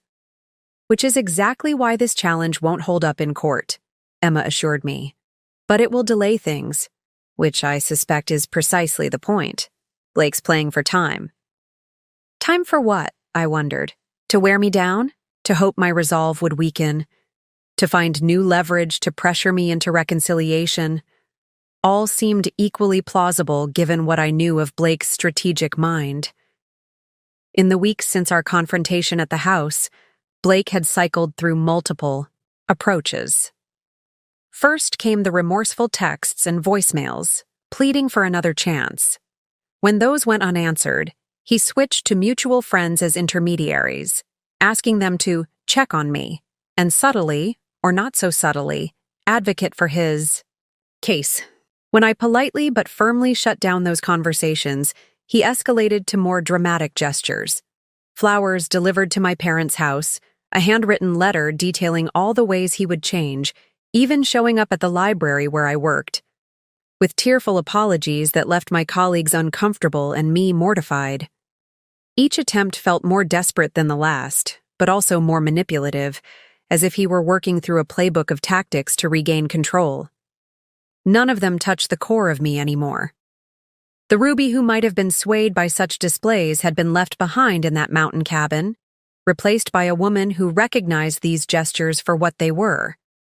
Performances designed to elicit a specific emotional response rather than genuine efforts at amends. There's something else, Emma said, pulling another document from her folder. Blake's claiming that certain assets should be considered separate property despite being acquired during the marriage. Specifically, the Riverside property investments, and his recent promotion bonus. I raised an eyebrow. The same Riverside project he was collaborating on with Jessica? Emma nodded, a hint of satisfaction in her expression. The very same. Which gives us interesting leverage, especially if we can demonstrate that their relationship might have factored into business dealings. I'm not looking to destroy him, Emma, I said quietly. I just want what's fair. Fair would have been your husband not sleeping with your cousin, she replied bluntly. We're well past fair. Now we're talking about equitable, and that means ensuring you're not disadvantaged by Blake's attempts to shield assets that rightfully should be divided. She wasn't wrong, but something about the escalating legal battle left me feeling hollow. This wasn't what I had wanted. This protracted, potentially ugly dismantling of a life we'd built together. I had hoped for a clean break, a dignified uncoupling that would allow us both to move forward without unnecessary pain or bitterness. But Blake, it seemed, had other ideas. There's one more thing you should know, Emma said, her tone softening slightly. Blake's requested a face-to-face mediation session. Outside of court, just the two of you with a professional mediator and your respective lawyers. He's claiming that direct communication might facilitate a more amicable resolution. And what do you think? I asked, watching her face carefully. Emma considered the question, tapping her pen thoughtfully against her legal pad. Professionally, I think mediation can sometimes be productive, especially if both parties are genuinely interested in an equitable solution. Personally, she paused, choosing her words with care. I've seen cases like this before. When one party feels they're losing control, they often seek face-to-face meetings as a way to reestablish emotional leverage. That matched my own instinct. Blake couldn't reach me through texts or intermediaries or grand gestures. A mediation session would give him direct access, an opportunity to deploy the full range of his persuasive skills in person. I'll think about it, I said finally, gathering my purse. In the meantime, how do we respond to this prenup challenge? Emma outlined our counter-strategy as she walked me to the office door, her confidence reassuring. As I stepped into the hallway, she touched my arm lightly. Ruby, you're doing remarkably well through all this. Many clients in your position would be falling apart, especially given the personal complications of your situation. But don't hesitate to reach out if you need support beyond the legal aspects. Divorce is an emotional marathon, not a sprint. I thanked her and made my way to the elevator, reflecting on her words. The truth was, I did feel remarkably steady given the circumstances. The initial shock and pain had given way to a strange clarity, a purpose that carried me through even the most difficult moments. It wasn't that I didn't feel the hurt. It surfaced at unexpected times, like when I found Blake's favorite coffee mug among my belongings, or when a song we'd danced to at our wedding played in a store. But the hurt no longer defined me or my decisions. The elevator doors opened on the ground floor, and I stepped out into the bright spring sunshine, mentally reviewing my afternoon plans.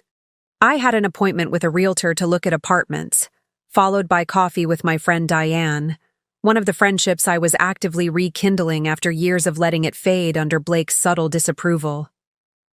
I was halfway to my car when a familiar voice called my name. Turning, I saw Jessica standing awkwardly by a nearby bench, clearly having waited for me to emerge from the building. My first instinct was to keep walking. I had successfully avoided any direct contact with my cousin since the disastrous dinner, letting her texts and voicemails go unanswered. But something, curiosity perhaps, or a desire for some kind of closure, made me stop. Jessica, I acknowledged, keeping my voice neutral. She approached cautiously, as if afraid I might flee, or possibly strike her, if she moved too quickly. Up close, she looked almost as worn as Blake had during our last encounter, her usual polished appearance diminished by dark circles under her eyes and a certain hesitancy in her movements. "I know you probably don't want to talk to me," she began, "and I completely understand. What we did, it's unforgivable." I remained silent, waiting. Whatever Jessica had waited outside my lawyer's office to say, I doubted it was as simple as an apology. "Blake doesn't know I'm here," she continued, seeming unsettled by my lack of response. "Actually, we're not seeing each other anymore. Haven't been since that dinner." This was genuinely surprising. I had assumed they would cling to each other in the aftermath, justifying their affair with claims of true love that couldn't be denied. "Why are you telling me this?" Jessica shifted uncomfortably. "Because I thought you should know. And because—" She hesitated, seemingly struggling to articulate her thoughts. "Because I'm truly sorry, Ruby. Not just for the affair, but for everything that led up to it. For the way I betrayed your trust. For the pain I caused." "Are you here on Blake's behalf?" I asked directly, suddenly suspicious of her timing and the convenient end to their relationship. "Did he send you to soften me up? Make me more amenable to reconciliation?" "No," Jessica protested, looking genuinely distressed at the suggestion. "God, no. If anything, he'd be furious if he knew I was talking to you.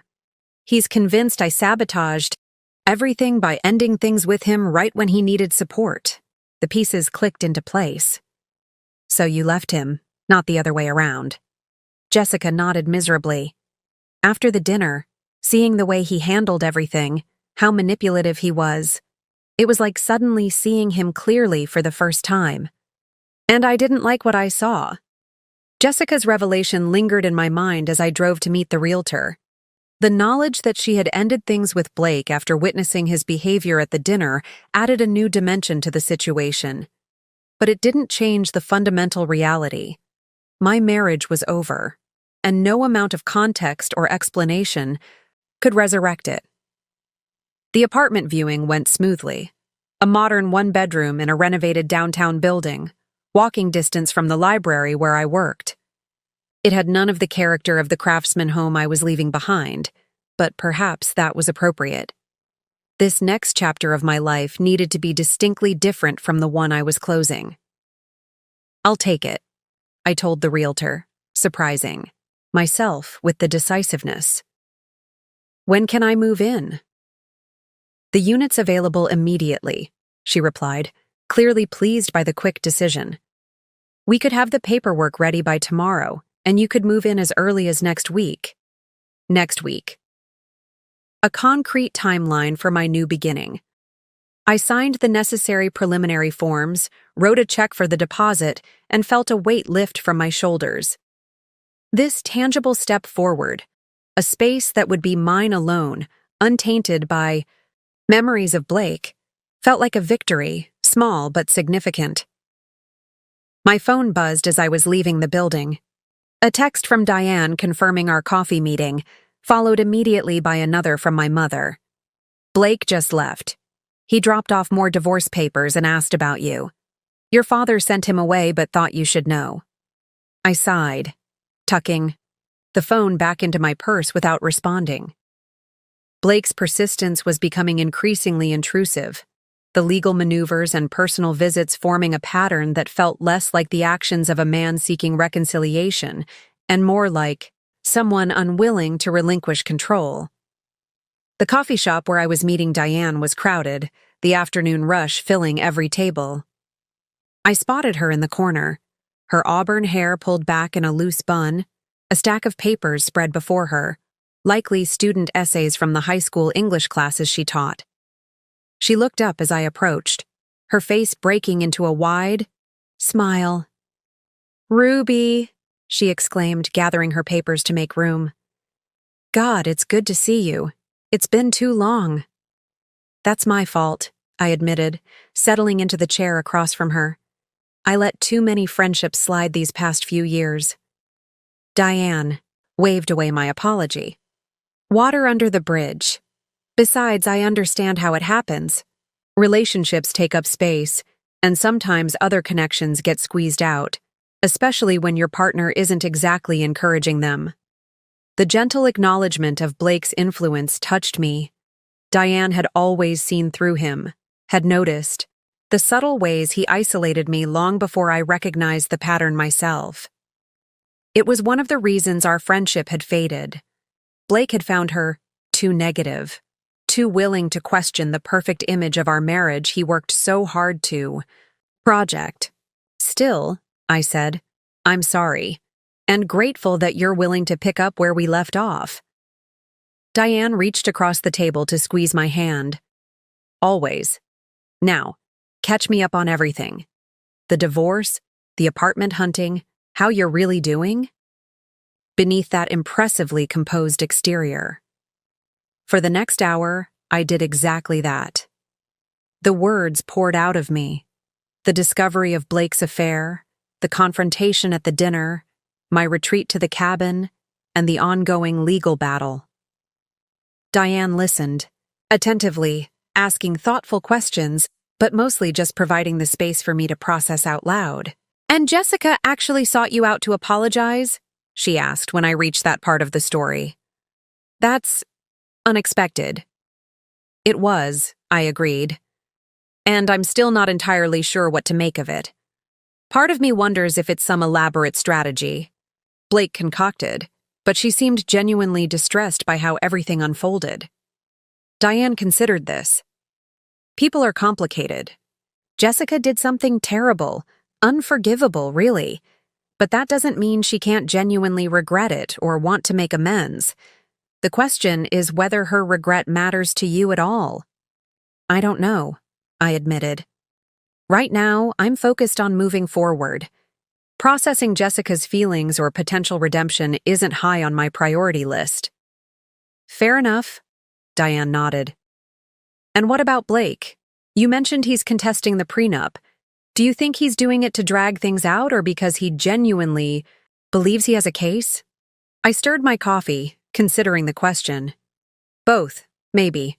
Blake never does anything for just one reason. He's strategic, always thinking several moves ahead. The longer he can delay the divorce, the more opportunities he has to change my mind." "And is there any chance of that?" Diane asked carefully. "Of you changing your mind?" "No," I said without hesitation. "What Blake and Jessica did, it was a betrayal, yes, but it was also a revelation. It showed me how unhealthy our relationship had become, how much of myself I'd surrendered without even realizing it. There's no going back from that kind of clarity." Diane nodded, satisfied with my answer. "Good, because the Ruby I knew before Blake would never settle for being someone's second choice or consolation prize. I'm glad to see that Ruby is still in there." We parted with promises to meet again soon, the easy reconnection with Diane reinforcing my growing sense that life beyond Blake could be not just manageable, but genuinely fulfilling. The friendships I was rekindling, the new apartment, the gradual reclamation of interests and passions I'd set aside, all were pieces of a new mosaic I was constructing, one distinct from the life I'd shared with Blake. I was still contemplating this as I drove to my parents' house, the spring evening settling softly around the city. The days were growing longer, the harsh winter giving way to new growth, a parallel to my own transition that wasn't lost on me. My father's car was in the driveway when I arrived, but my mother's was conspicuously absent, unusual for this time of day, when they were typically both home preparing dinner together, one of their long-standing rituals. I let myself in, calling out a greeting as I entered.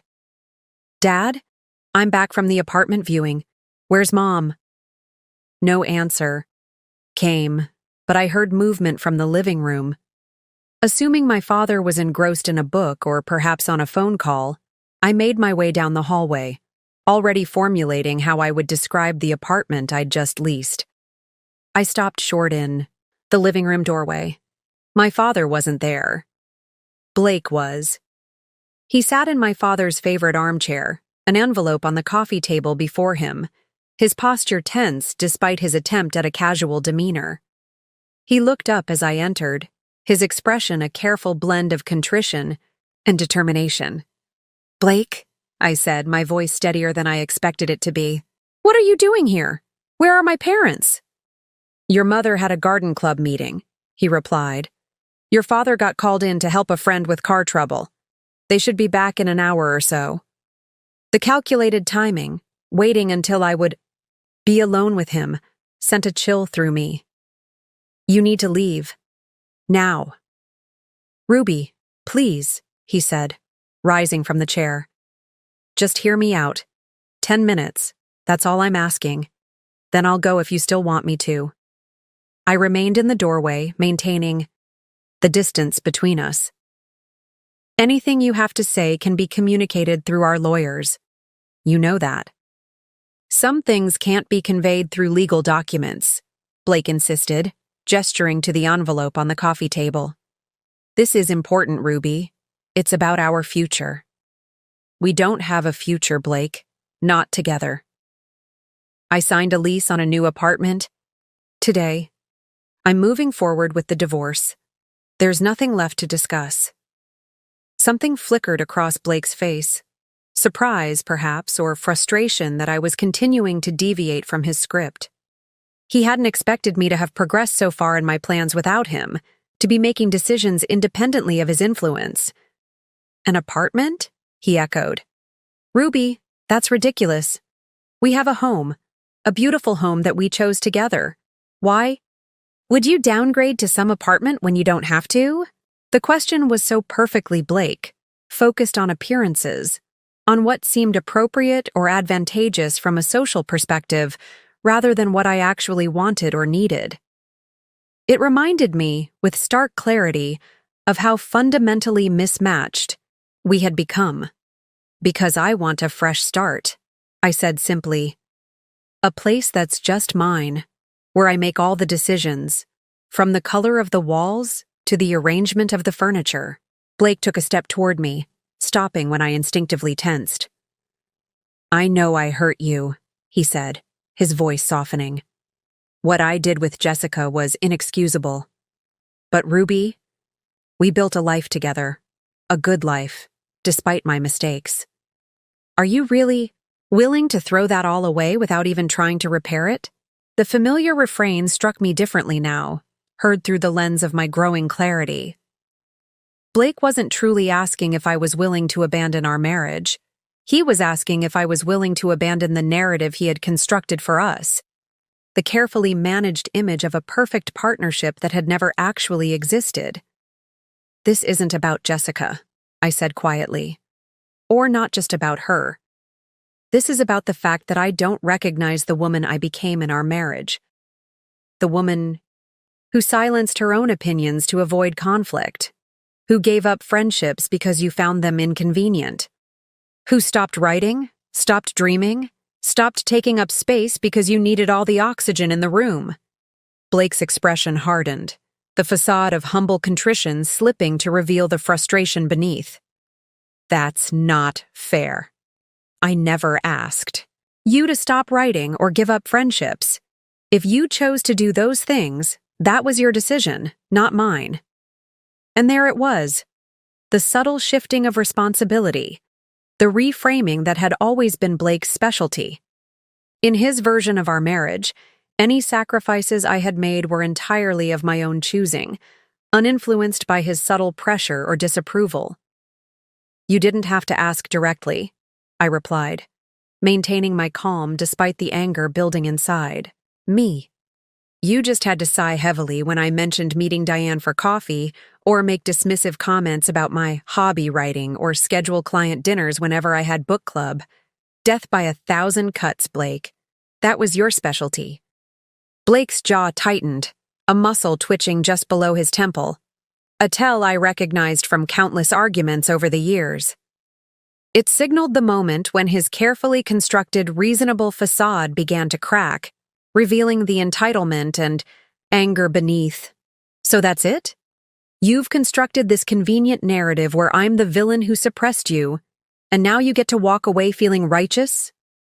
He stepped closer, his voice lowering to that intense register he used when trying to convey absolute conviction. Ruby, relationships involve compromise. Yes, maybe you set some things aside during our marriage, but I did too. That's what being part of a couple means.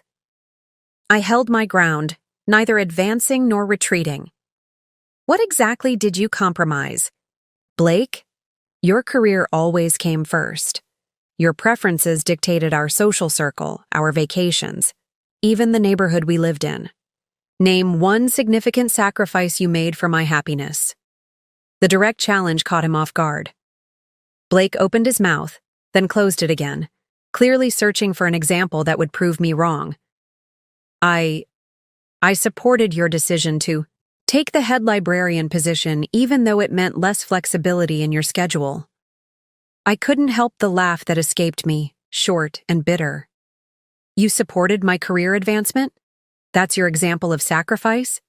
Most partners would consider that basic respect, not some grand concession. You're twisting my words, Blake insisted, frustration evident in his tone, making it sound worse than it was. We were happy, Ruby. We had a good life together. Yes, I made a terrible mistake with Jessica, but that doesn't negate the 5 years before it. The problem is, we weren't happy, I said quietly. At least I wasn't. I just became exceptionally good at convincing myself that the constraints of our relationship were normal, that the constant need to manage your ego and expectations was just what marriage looked like. Blake's expression darkened further, the last vestiges of his conciliatory approach evaporating. So now I'm controlling and egotistical? Convenient how your memory of our entire marriage has been rewritten since finding those messages. If things were so terrible, why didn't you ever say anything? The question struck closer to home than I cared to admit. Why hadn't I spoken up sooner? Why had I allowed myself to be slowly diminished year after year without protest? These were questions I'd been grappling with during my mountain retreat and in the weeks since. I did try, I said after a moment, memories surfacing of tentative conversations shut down, of concerns dismissed as overreactions. But you were always so certain, so convincing in your version of things. You'd make me doubt my own perceptions until I wasn't sure what was reasonable anymore. It's like that experiment with the frog in gradually heating water. By the time I realized how much I'd surrendered, it felt easier to keep surrendering than to fight my way back. Blake scoffed, reaching for the envelope on the coffee table. More convenient metaphors. You're determined to cast yourself as the victim in all this, aren't you? No, I said firmly. I'm not a victim, Blake. I'm a participant who's finally opted out of a dynamic that wasn't healthy for either of us. There's a difference. He shook his head, the stubborn set of his jaw indicating he wasn't absorbing anything I was saying. Look, this isn't why I came. I wanted to show you something. He opened the envelope and extracted a document, extending it toward me. I've withdrawn my challenge to the prenup. I'm agreeing to your terms for the divorce, with one condition. Cautiously, I took the paper from him, scanning its contents. It was indeed a formal withdrawal of his legal objections, along with a proposed settlement that matched closely what my lawyer and I had initially outlined. But attached was an addendum stipulating mandatory marriage counseling for a minimum period of 3 months before proceeding with dissolution of marriage. I looked up from the document, meeting Blake's gaze. Counseling? This is your play now? It's not a play, he protested. It's a reasonable request. 3 months of professional help before we make an irrevocable decision. If you're so certain, our marriage is beyond saving. What are you afraid of? What do you have to lose? The question was carefully crafted to corner me, to make refusal seem unreasonable, defensive, even cowardly. It was a tactic Blake had employed countless times during our marriage, framing his preferences as the obviously rational choice, so that any resistance on my part appeared emotional or irrational by comparison. 3 months ago, even 1 month ago, it might have worked. I might have questioned my resolve, wondered if I was being hasty or unfair by refusing such a seemingly reasonable request. But the woman standing before Blake now saw through the strategy with perfect clarity. "Time," I said simply. "I have 3 months of my life to lose. 3 months of moving forward, of rebuilding, of rediscovering who I am outside this marriage. 3 months that would be spent reliving hurts and betrayals to no purpose, because my decision is already made." I handed the document back to him, my hand steady. "No, Blake, I won't be attending counseling with you. File the withdrawal without the addendum, and we can proceed with the divorce as originally outlined. Or continue to contest it, and we'll let the courts decide. Either way, this marriage is over." Blake's composure finally shattered completely, the mask of reasonable negotiator falling away to reveal raw anger beneath. "So that's it? 10 years together, and you won't even try? Who are you?" "Because the Ruby I married would never be this cold, this calculating." "You're right," I agreed, surprising him. "The Ruby you married wouldn't have had the strength to walk away, to prioritize her own well-being over your approval. But I'm not that woman anymore. I've changed. Or more accurately, I've changed back. Into someone who recognizes her own worth, who won't accept betrayal or manipulation as the price of partnership." Blake stared at me, a mixture of disbelief and recognition dawning in his eyes. Perhaps, for the first time, he was truly seeing me. Not the malleable, accommodating wife he had shaped over the years, but the woman who had emerged from that cocoon, stronger and more determined than before. "You've already moved on," he said quietly, the anger in his voice giving way to something that might have been genuine hurt. "You made this decision weeks ago, and nothing I say or do is going to change it, is it?" "No," I confirmed gently. "It's not." Blake nodded slowly, folding the document and returning it to the envelope with methodical precision. The silence between us was heavy, but no longer charged with the same tension. Something had shifted, a final acknowledgement, perhaps, that the battle he had been fighting was already lost. "I did love you, Ruby," he said finally, his voice subdued. "In my way. It might not have been the right way, but it was real to me."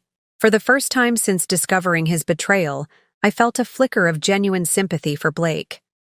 Not enough to reconsider my decision, not even enough to soften my boundaries, but enough to recognize the human complexity behind his actions, the insecurity masked by confidence, the fear of loss that drove his need for control.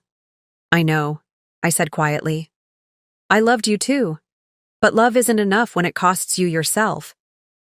6 months later, autumn painted the city in shades of gold and crimson as I unlocked the door to my apartment, arms laden with groceries and a bouquet of dahlias I'd impulsively purchased from a street vendor.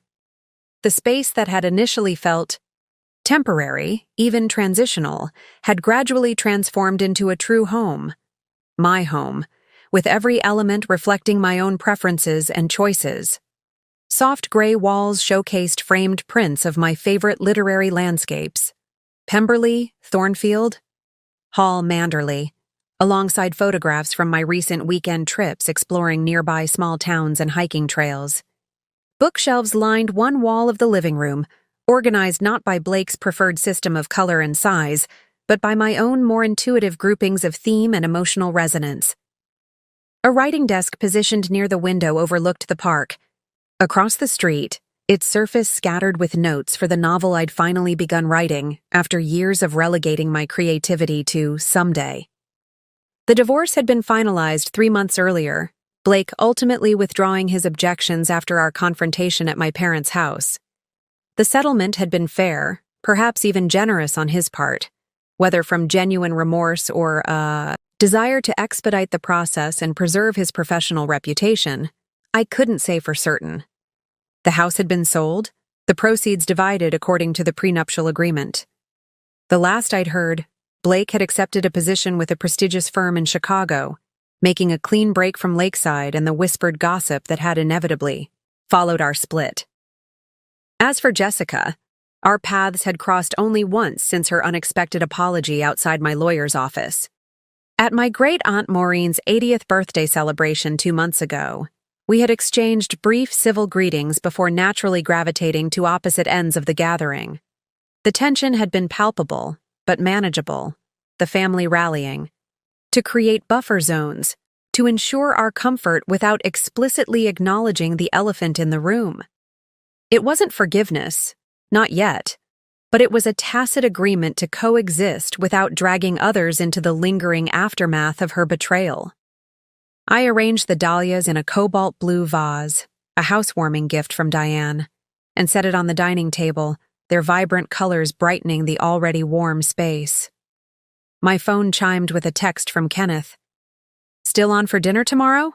Elise is making that pasta you liked last time." I smiled, typing a quick confirmation. My relationship with my brother and sister-in-law had deepened in recent months, our weekly dinners becoming a cherished tradition. Kenneth had been my steadfast ally throughout the divorce, offering practical support and occasional comic relief when the legal proceedings became particularly frustrating. If he tries to claim the coffee maker you never even used, I'm personally driving to his office to demand justification, he'd declared after one especially nitpicky round of asset division.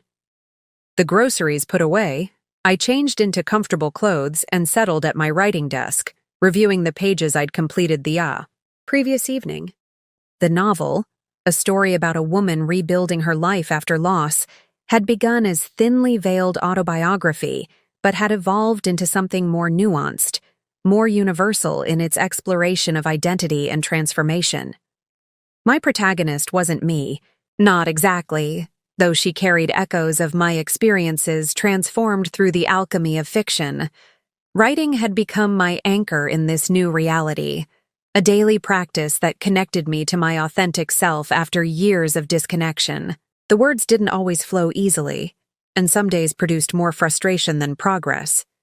But the act itself, of claiming time and space for my own creative expression, felt revolutionary after so long of treating my writing as an indulgence, to be fitted around the edges of real responsibilities.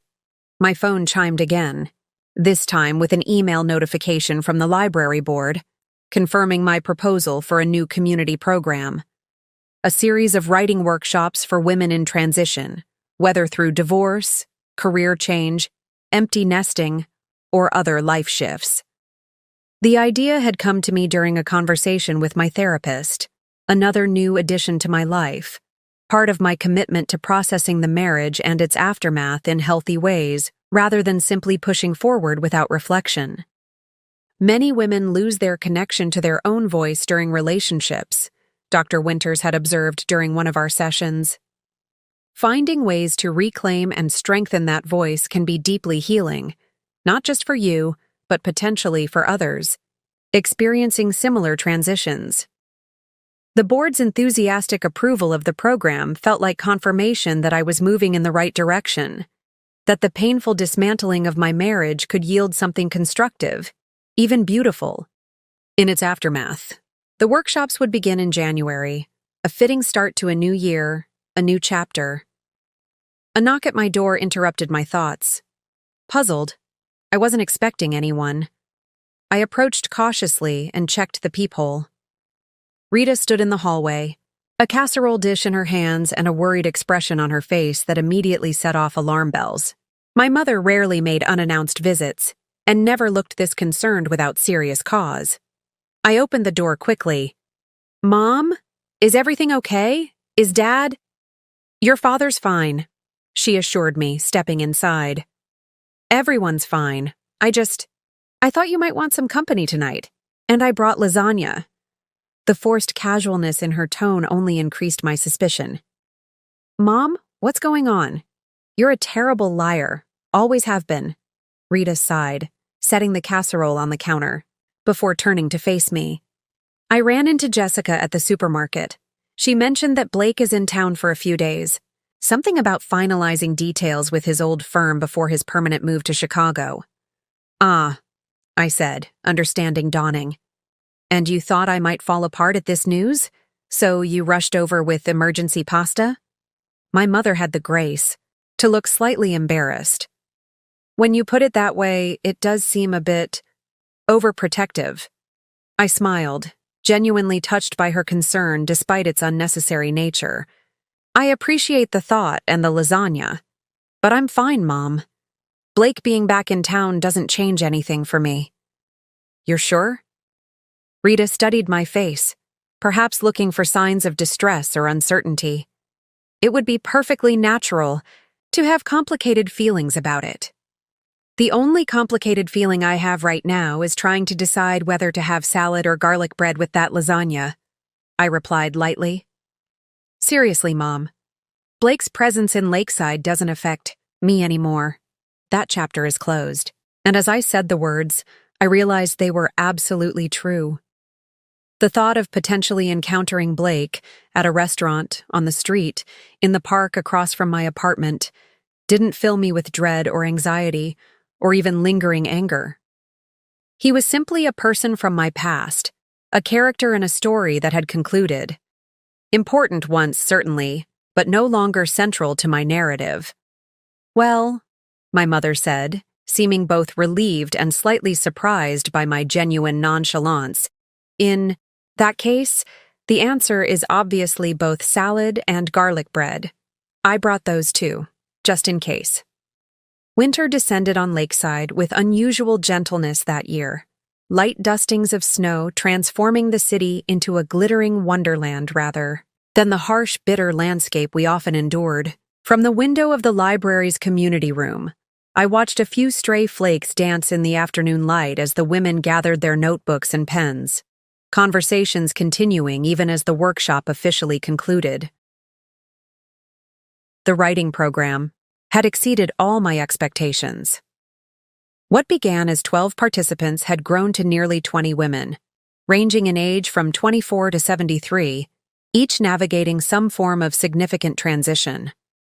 Some were recently divorced like me, others were facing empty nests or career changes or the loss of partners to death rather than dissolution. All were seeking to rediscover their voices after periods of silence or suppression. Ruby? Elaine, a soft-spoken woman in her 60s who had joined the group after her husband's passing, approached with her notebook clutched to her chest. I wanted to thank you. Today's prompt about reclaiming joy, it helped me remember things I thought were lost forever. I smiled, touched by her words. I'm so glad. That's exactly what these workshops are meant to do. Help us reconnect with parts of ourselves that may have been set aside or forgotten. It's working, she assured me, her eyes bright with unshed tears. For all of us, I think. You've created something special here. After Elaine left, I remained in the community room, gathering scattered handouts and straightening chairs. The prompt we'd explored today, write about a moment of unexpected joy you experienced during your transition, had yielded powerful responses, including my own reflection on the morning I'd woken in my new apartment and realized I could arrange my day exactly as I pleased, answering to no expectations but my own. That small freedom had sparked a kind of bubbling delight I hadn't experienced in years, a reminder that while transitions involved loss, they also created space for discovery and pleasure in the most ordinary moments. It was a truth I found myself returning to repeatedly as I navigated this new phase of my life. My phone vibrated with a text from Diane. Drink still on for tonight? Kenneth and Elise are joining too. I sent a quick confirmation before gathering my materials and heading to my office. The small space, with its wall of windows overlooking the library's courtyard garden, had become a sanctuary of sorts, a place where I balanced my professional responsibilities with the creative projects that increasingly defined my personal life. The novel was progressing steadily, each chapter revealing new insights not just about my protagonist's journey, but about my own. Writing her story had become a form of meditation, a way to process my experiences through the protective lens of fiction. My therapist, Dr. Winters, had noted the parallel healing trajectories. As my character found her way forward, so did I. Fiction gives us distance to examine truths that might be too painful to confront directly, she'd observed during our last session. Your protagonist is both you and not you, allowing for perspective that can be hard to achieve when we're tangled in our own narratives. That perspective had proven invaluable, not just regarding my marriage to Blake, but in understanding larger patterns that had shaped my life long before he entered it. My tendency to prioritize harmony over authenticity, to shrink myself to fit others' expectations. These weren't traits Blake had created, but vulnerabilities he had exploited, sometimes unconsciously, sometimes with deliberate precision. Recognizing this distinction had been crucial to my healing. It allowed me to assume responsibility for my own patterns without taking blame for Blake's choices. It freed me from the binary thinking that had initially dominated my post-separation mindset, where either Blake was entirely villainous or our failed marriage was somehow my fault for not speaking up sooner, more clearly, more persistently. That reality, as always, contained more nuance. Blake had manipulated and betrayed me, yes, but I had also allowed myself to be diminished, had participated in the slow erosion of my own agency. We had co-created a dynamic that ultimately served neither of us well, though the harm it caused was undeniably asymmetrical. This understanding didn't excuse Blake's behavior, particularly his affair with Jessica, but it did illuminate how we had arrived at that breaking point, how the cracks in our foundation had formed long before the ultimate collapse. More importantly, it highlighted the patterns I needed to consciously avoid carrying into future relationships, romantic or otherwise. As I locked my office and headed out into the early winter evening, these reflections continued to unspool in my mind. The past year had been a masterclass in difficult wisdom, painful lessons that, while unwelcome, had ultimately shaped me into someone stronger, more self-aware, more intentional about the boundaries I established and maintained. The bar where I was meeting Diane, Kenneth, and Elise was a cozy downtown spot known for its craft cocktails and intimate atmosphere. Through the window, I could see them already seated at a corner table, heads bent in animated conversation. The sight filled me with a profound gratitude for these relationships I had reclaimed and deepened, for the support system that had carried me through my darkest moments and now celebrated my brightest ones. "There she is," Kenneth called as I approached the table. "The literary genius herself." I rolled my eyes at my brother's characterization but accepted the chair he pulled out for me. "Hardly a genius, just a librarian who writes on the side." "A published librarian who writes on the side," Diane corrected, sliding a cocktail menu toward me. "Don't downplay it, Ruby. That essay in the literary journal was significant."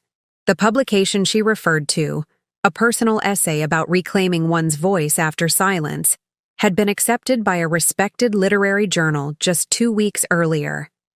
My first official byline as a writer, the fulfillment of a dream I'd nearly abandoned during my marriage. The acceptance email had moved me to tears, not just for the validation it represented, but for the realization that I had finally given myself permission to prioritize this long-deferred passion. "It's just one essay," I demurred. Though secretly, I treasured the accomplishment. "It's a beginning," Elise said kindly. And beginnings matter. They did indeed. As we ordered drinks and settled into comfortable conversation, I found myself reflecting on all the beginnings I'd embraced over the past year. The new apartment, the writing program, the rekindled friendships, the novel in progress, even the tentative dating experiences I'd recently allowed myself to explore, though nothing serious had yet emerged from these encounters. Each beginning had required courage, a willingness to step into uncertainty after the false security of my marriage. Each had demanded faith in my own resilience, my capacity to build something meaningful from the wreckage of what had been destroyed. And each had confirmed, in ways both subtle and profound, that I was far stronger than I had believed myself to be during those final years with Blake. "A toast," Kenneth proposed, raising his glass once our drinks arrived. To new chapters and the courage to write them ourselves. I'll drink to that, I agreed, clinking my glass against theirs. As the evening progressed, our conversation flowing, from serious topics to ridiculous jokes and back again, I realized that this moment of easy connection, of belonging fully to myself while also being genuinely present with others, was perhaps the most valuable wisdom I had gained from the entire painful journey. The understanding that authentic relationships don't require self-diminishment, but rather flourish in the soil of mutual respect and genuine seeing. It was a truth worth every difficult step that had led me here, every tear shed, every moment of doubt weathered. A truth I would carry forward into whatever chapters still awaited me, now that I had finally learned to hold the pen with confidence. 1 year to the day after Blake had brought Jessica to that fateful family dinner, I stood on the shore of Lake Michigan, watching the late afternoon sun cast golden light across the rippling water. The spring breeze carried the faint scent of awakening earth and new growth, a fitting metaphor for the journey I'd completed over the past 12 months. I hadn't planned this anniversary visit deliberately. My literary agent, a recent and still somewhat surreal addition to my life, had arranged a meeting with a small publisher interested in my novel, now completed and polished through multiple revisions. The coincidence of the timing struck me only as I checked into my hotel, the date on the registration form triggering a cascade of memories. 1 year. 365 days since I had watched my marriage unravel in the most public and painful way possible. Since I had experienced the twin shocks of betrayal and revelation, each cutting in their own way but ultimately leading to liberation. Chicago was Blake's city now. I knew this from occasional updates that filtered through mutual acquaintances. He had established himself at the prestigious architectural firm, thrown himself into high-profile projects, begun rebuilding his life, in a place where his reputation wasn't colored by the messy dissolution of our marriage. We hadn't spoken since finalizing the divorce 9 months earlier. Our last interaction a brief, formal email exchange, confirming the transfer of the final assets. Part of me had wondered if I might glimpse him during my visit. Chicago was vast, of course, but coincidences happened. I had examined this possibility from various angles, searching for any lingering dread or anxiety it might provoke, but I found none. The thought of encountering Blake now felt neutral, perhaps mildly awkward, but ultimately inconsequential. He occupied a different mental category entirely, no longer the central figure around whom my world revolved, but a character from an earlier chapter, significant in his time, but no longer decisive to my story's direction. My phone chimed with a text from Diane. "How did the meeting go? Are they buying your brilliant masterpiece?" I smiled, tapping out a response. "Very promising. They're sending an offer next week. I'll call with details when I get back tomorrow." The meeting had indeed gone remarkably well. The editor's enthusiasm for my novel. Reflections, a story of a woman's journey from invisibility to self-reclamation, validating in ways I was still processing. Publication was far from guaranteed. Contracts were complex entities, and first novels rarely launched spectacular careers. But the simple fact that my words had resonated with a professional reader, had been deemed worthy of investment and broader audience, felt like the closing of a circle that had begun with those first tentative journal entries at the mountain cabin a year ago. As the sun began its final descent toward the horizon, I left the lakefront and walked toward a small cafe I'd spotted earlier. The warmly lit interior welcomed me with the rich aroma of coffee and freshly baked pastries. I ordered a cappuccino and found a quiet corner table where I could watch the passing parade of locals and tourists outside the window. Opening my journal, a habit I had maintained religiously since my retreat, I found myself writing not about the promising meeting or potential book deal, but about the significance of this anniversary and all that had changed since that night. 1 year ago today, I thought my life was ending. In reality, it was just beginning. The words flowed easily, a reflection not of pain, but of perspective gained through distance and deliberate healing. I wrote about the woman I had been then, already diminished by years of subtle erasure, then shattered by Blake's betrayal with Jessica. About the gradual rebuilding of identity, the reclaiming of passions and relationships and dreams that had been set aside. About the strength I had discovered within myself, a resilience I hadn't known I possessed until circumstances demanded. Yet I was so absorbed in my writing that I didn't immediately notice the woman who had entered the cafe and now stood hesitantly near my table. When I finally glanced up, recognition struck me with physical force. "Ruby," Jessica said softly, her expression a complex blend of surprise and uncertainty. "I thought that might be you." For a moment I simply stared, wondering if I had somehow conjured her through my reflections. But Jessica was undeniably real, standing before me in a tailored coat, her hair shorter than I remembered, her posture tense as she awaited my response. "Jessica?" I acknowledged, closing my journal and setting down my pen. "This is unexpected." "I'm attending a marketing conference," she explained quickly, gesturing vaguely toward downtown. "I saw you through the window and—" She trailed off, seemingly unsure how to complete the thought. An awkward silence stretched between us, laden with all that remained unspoken. The last time we had been alone together had been that brief encounter outside my lawyer's office. Her unexpected apology still hanging in the air between us, neither fully accepted nor rejected. "Would you like to sit?" I finally offered, surprising myself as much as her. "Just for a minute." Jessica hesitated, then nodded, slipping into the chair, across from me. Up close, I could see subtle changes in her, a new maturity in her eyes, a certain gravity that hadn't been there before. The year had clearly shaped her as well, if in different ways. "How are you?" she asked, her tone carefully neutral. "I'm good," I replied, finding that I meant it genuinely. "Really good, actually. I'm here meeting with a publisher about my novel." Jessica's eyes widened slightly. "You wrote a novel? That's amazing, Ruby. You always talked about writing someday, but—" She stopped abruptly, perhaps remembering that her awareness of my deferred dreams came partly through Blake, through conversations they shouldn't have been having. "Yes," I said simply. "Someday finally arrived. What about you? Are you still with the marketing firm?" Jessica nodded, seeming grateful for the redirect. "I was promoted to strategy director last month. It's challenging, but fulfilling." Another silence fell, less awkward, but still weighted with the elephant in the room.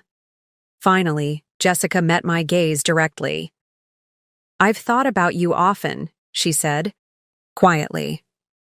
"About what happened, what I did. I know my apology that day was inadequate and probably unwelcome. But I want you to know I truly am sorry, Ruby. Not just for the affair, but for betraying your trust as family. There's no excuse for it." I studied her face, searching for the sincerity behind her words.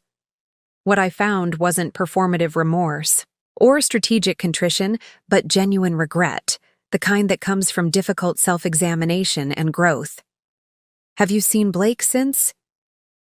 I left the question unfinished, realizing I wasn't even sure what I wanted to ask.